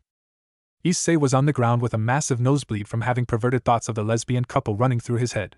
Kunou yawned to herself and stretched her arms above her head before taking a piece of toast and nibbling on it. My name is Kunou. I'm Papa's Rook too. I'm a nine-tailed fox and a devil. I like my papa, my mama, and my friends. My dream is to grow up, get stronger, and learn how to lead the Kyoto Yukai under Papa's leadership and guidance. Rias and Akino giggled at the girl's enthusiasm. Yugito, the fourth blonde-haired girl in the room, though only different due to her dark black eyes. My name is Yugito Ni. I'm Naruto-kun's pawn. I'm also a Nakomata, Matatabi's only daughter, and a devil. I like Naruto and my friends. I dislike perverts, though there are some exceptions to that rule. You, Issei, aren't one of them, she added pointedly, causing Issei to grow slightly depressed. My dreams are to eventually learn and master senjutsu and yujitsu and help Naruto fulfill his dream.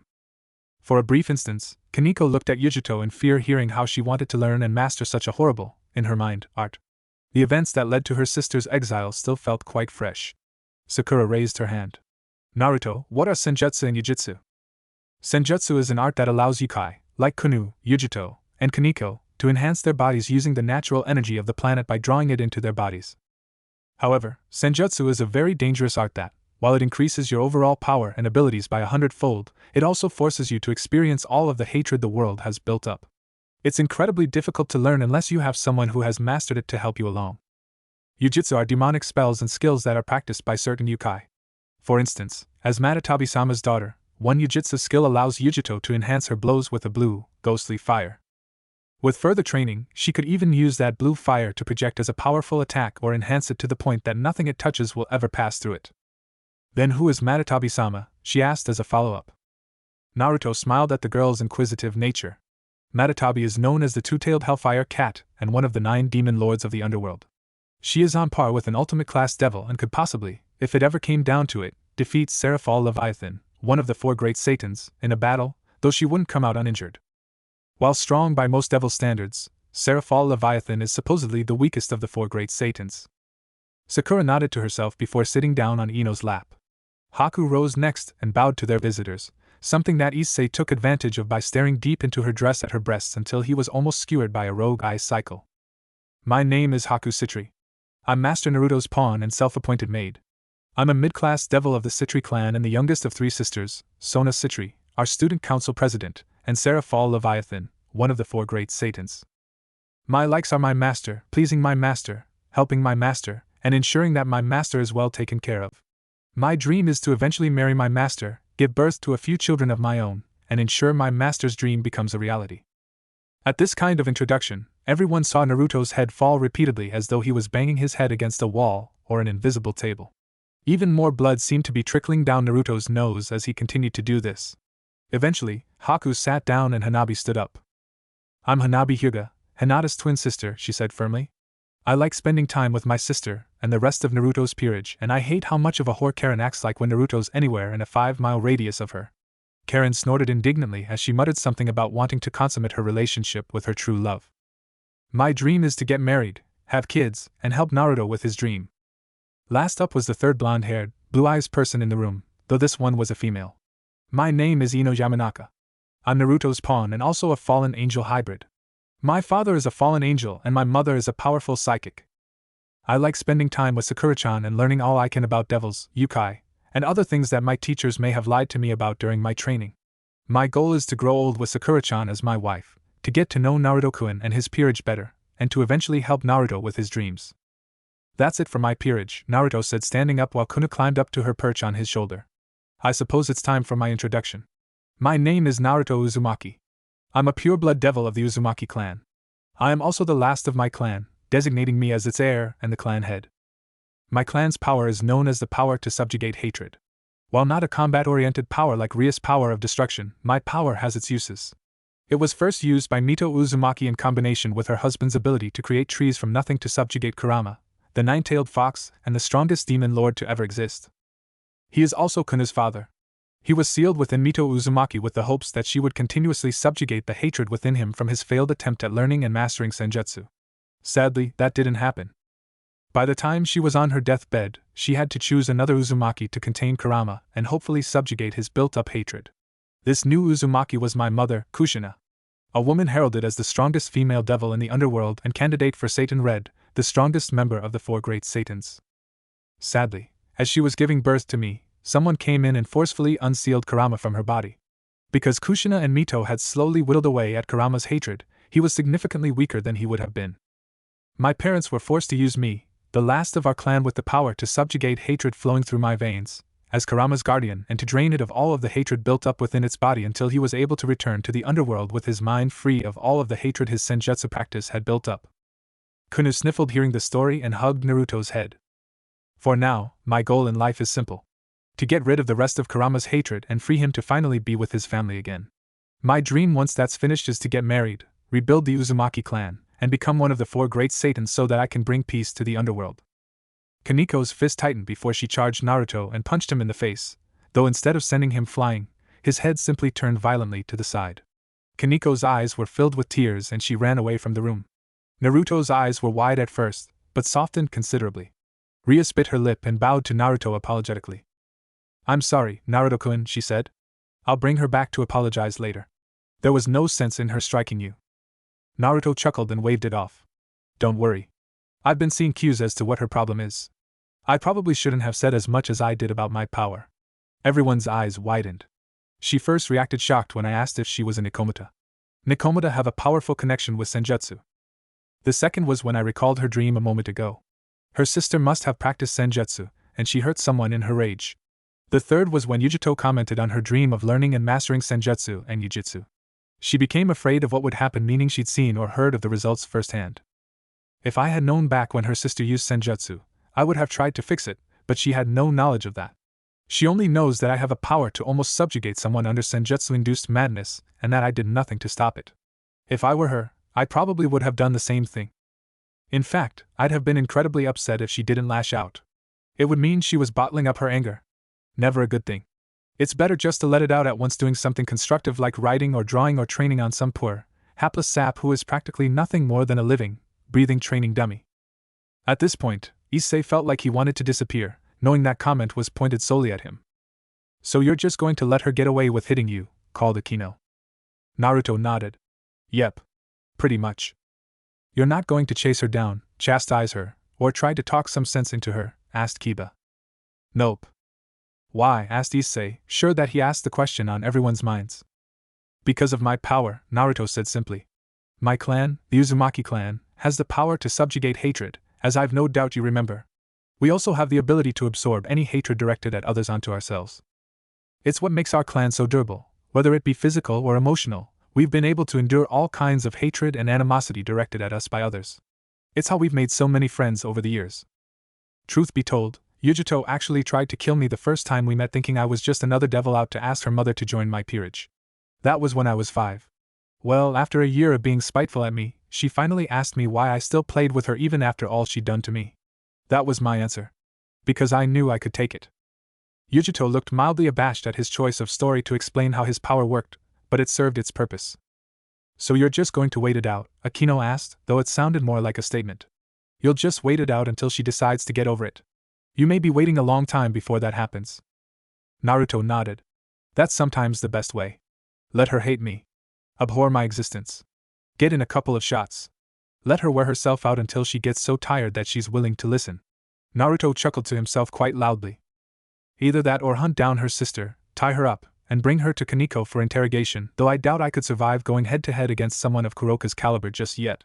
Especially if she's still using senjutsu or is still in a senjutsu-induced rage." Chapter 8, Double Threat, 2 Nights for the Price of 1 Stray Devil. Days had passed since the introduction, and Kaniko was still acting frigid around Naruto, but he didn't care. If anything, he simply acted like she wasn't angry with him. He smiled. Greeted her warmly. None of it mattered to the young Nikomata.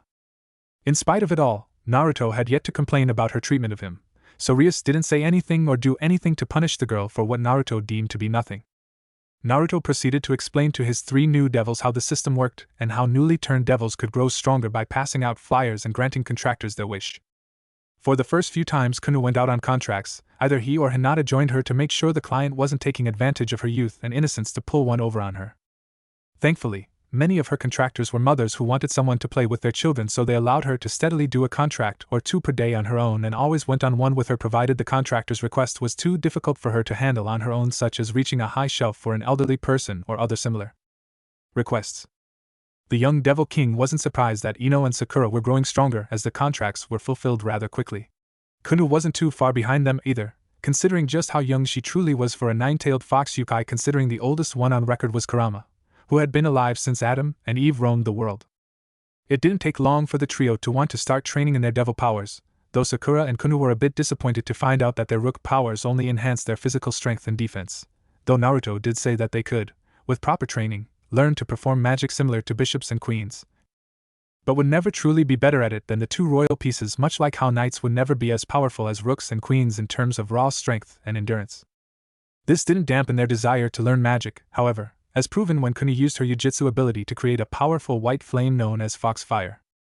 While not strong enough to inflict more than a burn on an opponent, it did seem to complement her combative abilities by causing a distraction followed by a nasty sucker punch comparable to being hit by a freight train going around 30 miles per hour. Of course, with time, the flames would grow stronger and more numerous as she practiced, but she also learned from Yugito how to keep the fire burning on her hands and feet without burning herself. Of course, they needed a lot of burn cream and medicine to prevent the burns she did get from getting infected while she regenerated her wounds at a snail's pace. Thankfully, Akino knew just enough about healing magic to give them a hand and to keep Karen's healing ability a secret from the others, including Rias and her Peerage. By the time they finished training for the day, Naruto was getting a phone call from Rias. Flipping his phone open, he answered how he typically answered the phone. "Yash. Naruto Uzumaki reporting for duty," he said briefly. "Naruto-kun," said the familiar voice of Rias over the phone. "An archduke has just informed me of 2 stray devil attacks happening around the town. The one my Peerage will head to is in the warehouses where a stray devil has been spotted luring humans away and devouring them. I wanted to ask you if you'll take the one near the cemetery. Supposedly, girls have been following a strange figure there only to be raped and killed before being buried in unmarked graves." "Yeah, Rias," Naruto said sternly. His joking tone disappeared in an instant. "Me and my Peerage will head down there tonight and investigate." Looking back, he remembered something odd about today.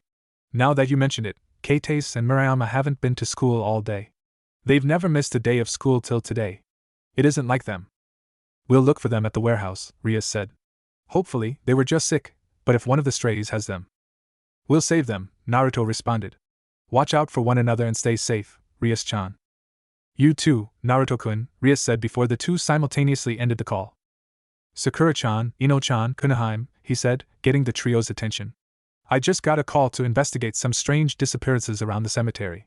Chances are that it's being caused by a stray devil. You girls are about to get your first taste of what devil combat is like. Tell Hinata-chan, Hanabi-chan, and Karen-chan to meet us at the club after school and tell them the mission details." The trio nodded and headed to seek out their friends. Hours later, the 6 were together at the gates leading up to the cemetery. Naruto looked over to Karen. "Do you sense anything, Karen?" Karen closed her crimson eyes and focused on the energies around her. Seconds later, her eyes opened. "I sense 2 human signatures, but they're incredibly weak. Near those 2 signatures is a fairly weak devil signature." "Our stray," Naruto said with finality. "And those 2 humans may be Kates and Murayama. Be careful. We approach with caution. Hinata and Hanabi, Byakugans at the ready." The 2 nodded and activated their clan's infamous power. Veins popped out from the corners of their eyes and they could see everything within a fairly large radius. The 6 approached the center of the graveyard and saw the 2 humans were indeed their missing friends from school. They looked badly injured and wouldn't last any longer in these conditions. "Come out, stray devil Gremory. We are here to grant your final judgment. Surrender now and perish with some form of dignity." A wicked laughter broke through the fog as a man dressed in a business suit approached them wielding a bloody butcher's knife, or at least, it looked like a man in a business suit. While the top half was definitely male and wore a suit top, his bottom half was a twisted mangled menage of limbs, pus, and other vile liquids. "Do you truly think I'd surrender to a pathetic devil hunter like you and your group?" the man said in a warped tone. "That bastard said the Archduke would send someone strong to test my skills on, but I never thought it would be some pathetic kid and his friends." "Very well then.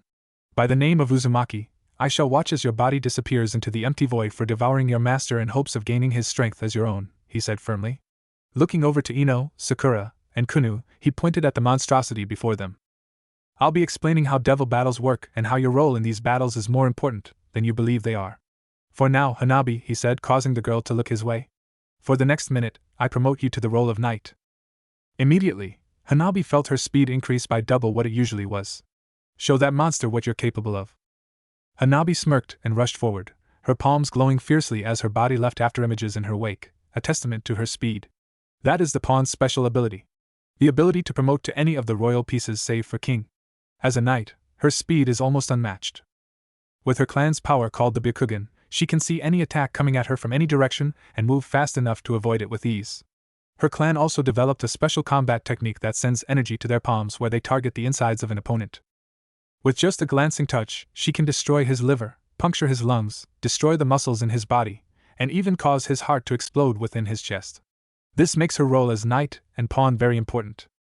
She could also perform the role of rook in a similar manner, but she herself would never be able to become a bishop or a queen due to the odd ability to make most magic spells she learned explode in on herself.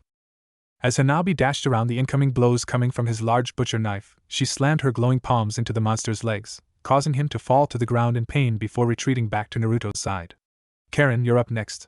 Karen nodded and laughed in glee as she approached the fallen monster before her eyes. Anyone who mocks my master will pay the price with their lives, she said as she channeled her black lightning into her hands before launching bolts toward the fallen creature, causing it to scream in pain. Ino and Sakura both flinched, but Kunou was looking on in awe and amazement. Naruto smirked. While she may be an outrageous flirt, she's also incredibly protective of her friends and will fry anyone who threatens them. When she's protecting others like this, she becomes a sadistic woman who has no qualms about making her target suffer. As a succubus and vampire, her style of magic is darker than most pure devils like me and carries a lot of malice with it, turning the spells as black as a fallen angel's wings depending on her intent. The more she intends to hurt and torture the target, the darker and more powerful her spells become. Sakura and Ino noticed that Karen was sounding rather orgasmic about tormenting the monstrous stray devil and looked to be on the edge when Naruto called her back.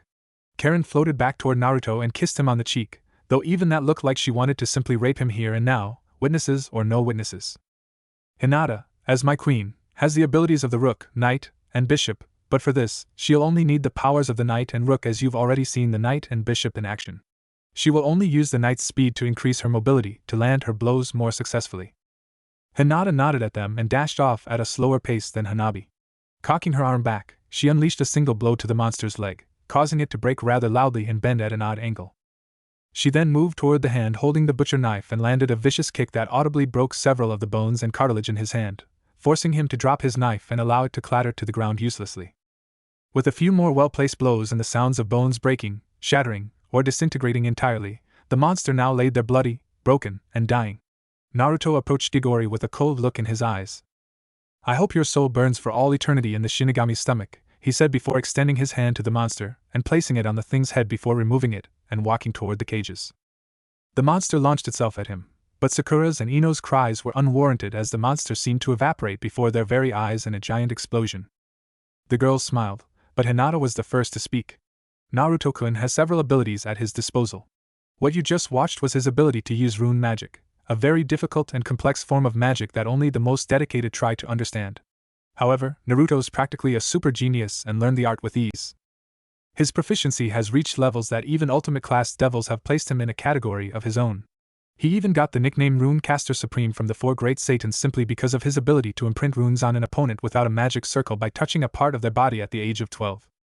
Sakura and Ino looked impressed at the accomplishment, while Kunou ran up and jumped on her papa's head, hugging him and congratulating him for his defeat of such a strong stray devil as Naruto broke the locks on the cage and laid out the two bleeding girls. He pulled out his two knight pieces before placing them on their bodies and watched as they fused with the two while muttering a few words to himself. Hanabi, Naruto called, causing the girl to run over to him. You know where Kates and Murayama live, right? Hanabi nodded.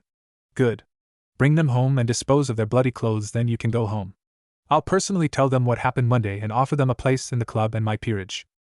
Hanabi nodded and picked up the two girls on her shoulders, a testament to the level of her brute strength that was achieved by hard training, and began to run to her two Kendoka friends' apartments, and dropping them off, but not before destroying their bloody clothes. Naruto looked at the other girls with a smile. I hope you three learned a lot from that demonstration, ladies. I will expect you to join the girls and I for more intense physical training in order to improve your already enhanced abilities and to teach you other skills. One thing you should know is that I cannot promote my pawns in the middle of a raiding game. This makes them rely on their own skills, giving them a better chance for promotion for a better showing than if they relied on the ability to promote. We shouldn't have to worry about raiding games for a few more years though. Rias and I aren't quite old enough or experienced enough to participate in one yet, but that information is still quite important and, in some sparring sessions, I will not promote you. Ino, when you spar, you cannot use your spears of light since they can potentially kill your sparring partner. You are, however, not limited to using anything aside from your spears during your sparring matches.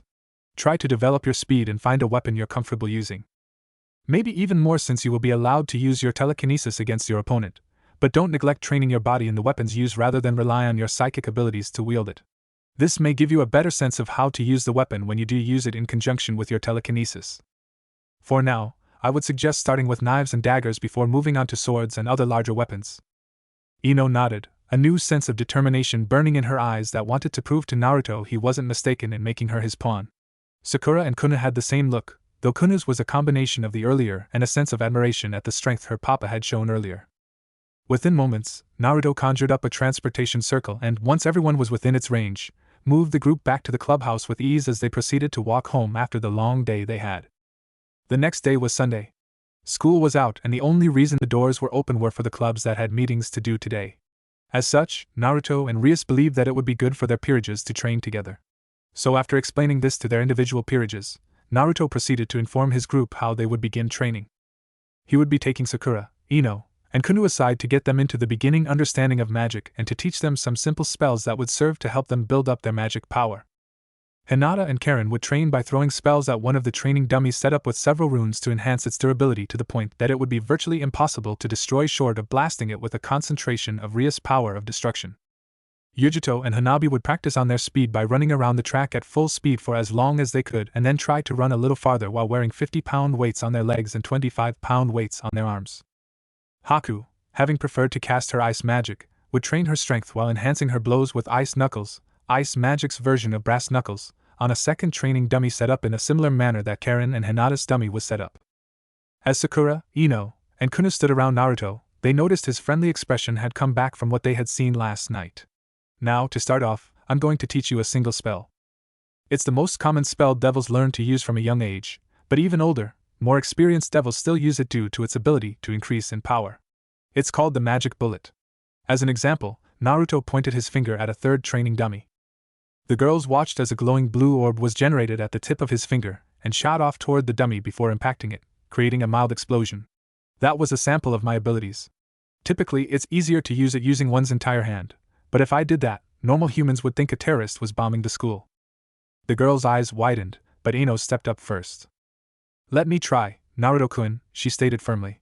Naruto nodded and moved behind her, closely melding her body with his as he proceeded to adjust her body in a much gentler stance. Now, Naruto said, whispering in her ear and causing her to blush heavily. I want you to concentrate your power to the middle of your palm and imagine it appearing in the shape of a sphere.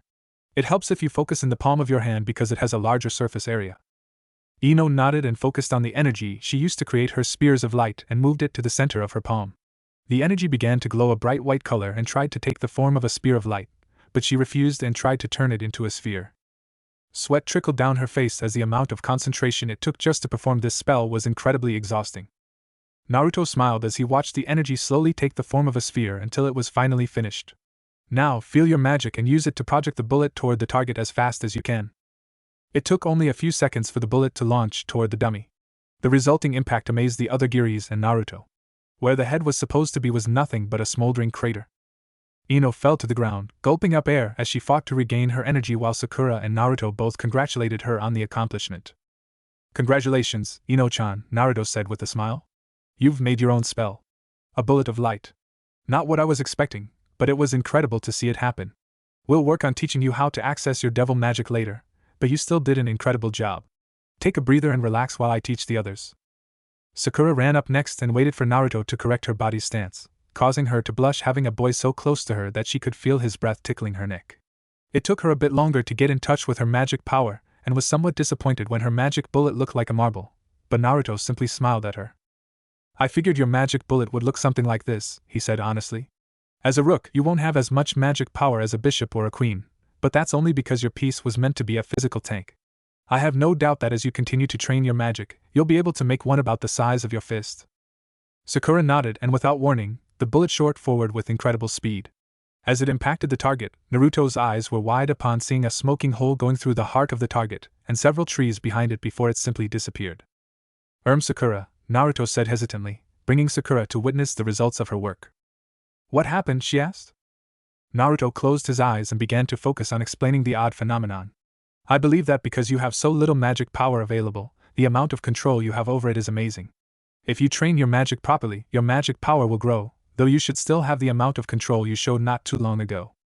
Sakura nodded before joining her girlfriend while Kunou scampered up Naruto's clothes before planting herself on his shoulder. Without instruction, she pointed her palm at the target and followed the directions she heard him give Sakura and Ino. A large orb of red energy appeared in the palm of her hand and, before Naruto could stop her, rocketed toward the target. Nothing was left of the dummy and everyone was looking at them, or more specifically, they were looking at Kunou in shock. Kunou simply giggled and clapped her hands childishly. Kunou, on the other hand, Sakura-chan, Naruto said in a stunned manner, has a lot of magic, but absolutely no sense of control over it, much like myself. That may be because she's been taught Yugito by her mother since she was a kid. This could be a good thing or a bad thing because not a lot of devils will believe she's a Rook and may underestimate her abilities. They could very well overestimate her and try to overwhelm her with numbers. It's why we'll need to help her improve her strength and durability so that, even if she is overwhelmed, she'll be able to keep a strong defense until assistance arrives to help her. Sakura and Ino nodded, both mildly terrified of the power behind Kunou's magic rocket. Even Issei was feeling mildly ashamed being shown up by a little girl. She could create a magic bullet, and yet he couldn't perform something so simple that even Sakura was able to create one that acted like a rail gun, and Ino's was more akin to a cannon. All three were new devils and it made him feel emasculated by comparison. As they continued to train, Naruto took notice that Kaneko was sitting on the sidelines, watching the others train while eating a bar of chocolate. Naruto approached her with a smile. "What's up, Kaneko?" he said in a disarming manner. "Why aren't you training with everyone else?" Kaneko glared at him before going back to her chocolate. "I was wondering if you wanted to train with me a bit, but if you're busy." "Fine," she growled before walking to the middle of the field with Naruto and got into a fighting stance. Naruto matched her stance and waited for the young Nikomata to start things off. She didn't disappoint as she charged at him wildly before trying to punch him in the stomach. Naruto easily moved to the side and launched a kick at Kaneko's back. It connected, but the Rook's endurance allowed her to shrug it off. Kaneko grabbed the extended leg and spun around before shooting a kick of her own at Naruto's face, but was easily blocked by the Devil King, though she could feel his wrist tense under the blow until it almost snapped.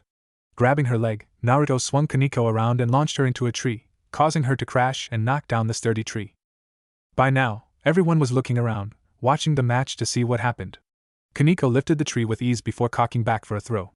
"Get smashed," she growled as she easily sent the tree flying like a missile, but as it approached Naruto, he made no move to stop it save to point his extended knife-like hand toward the tree and waited. It didn't take long to see what he was doing as the tree seemed to begin to split in even halves upon touching his hand. Everyone watched in awe as the two halves fell behind him in two halves, though something looked odd about the halves. Issei approached one and tried to put his hand on the open half only to withdraw when his hands felt like they touched a fire. "It's hot," he exclaimed, shaking his hand in pain to try and cool it off. Akino giggled as though sharing an inside joke with herself. "Of course it's hot," she said plainly. He coated his hand in wind magic, and used that to create enough friction to cleave the tree in half like a hot knife through butter. Quite intelligent of him to think of something so unique. Even Rias seemed to acknowledge the answer her queen had given them. Everyone else remained speechless as they continued to watch the two fight one another, though only Kaneko seemed intent to hurt her opponent. Kaneko was growling under her breath as she fought to breathe from exerting her energy so fast. Why was he still grinning? She never acknowledged him. She always spurned his advances at being her friend. Even now, she was trying to hurt him. To break his bones. To make him feel the pain she was feeling. But all he did was fucking smile at her like he was having fun. Like he was taunting her. "Why won't you just die?" she screamed before launching her fist at Naruto's face. She could feel her fist connect with its intended target, but he didn't budge an inch.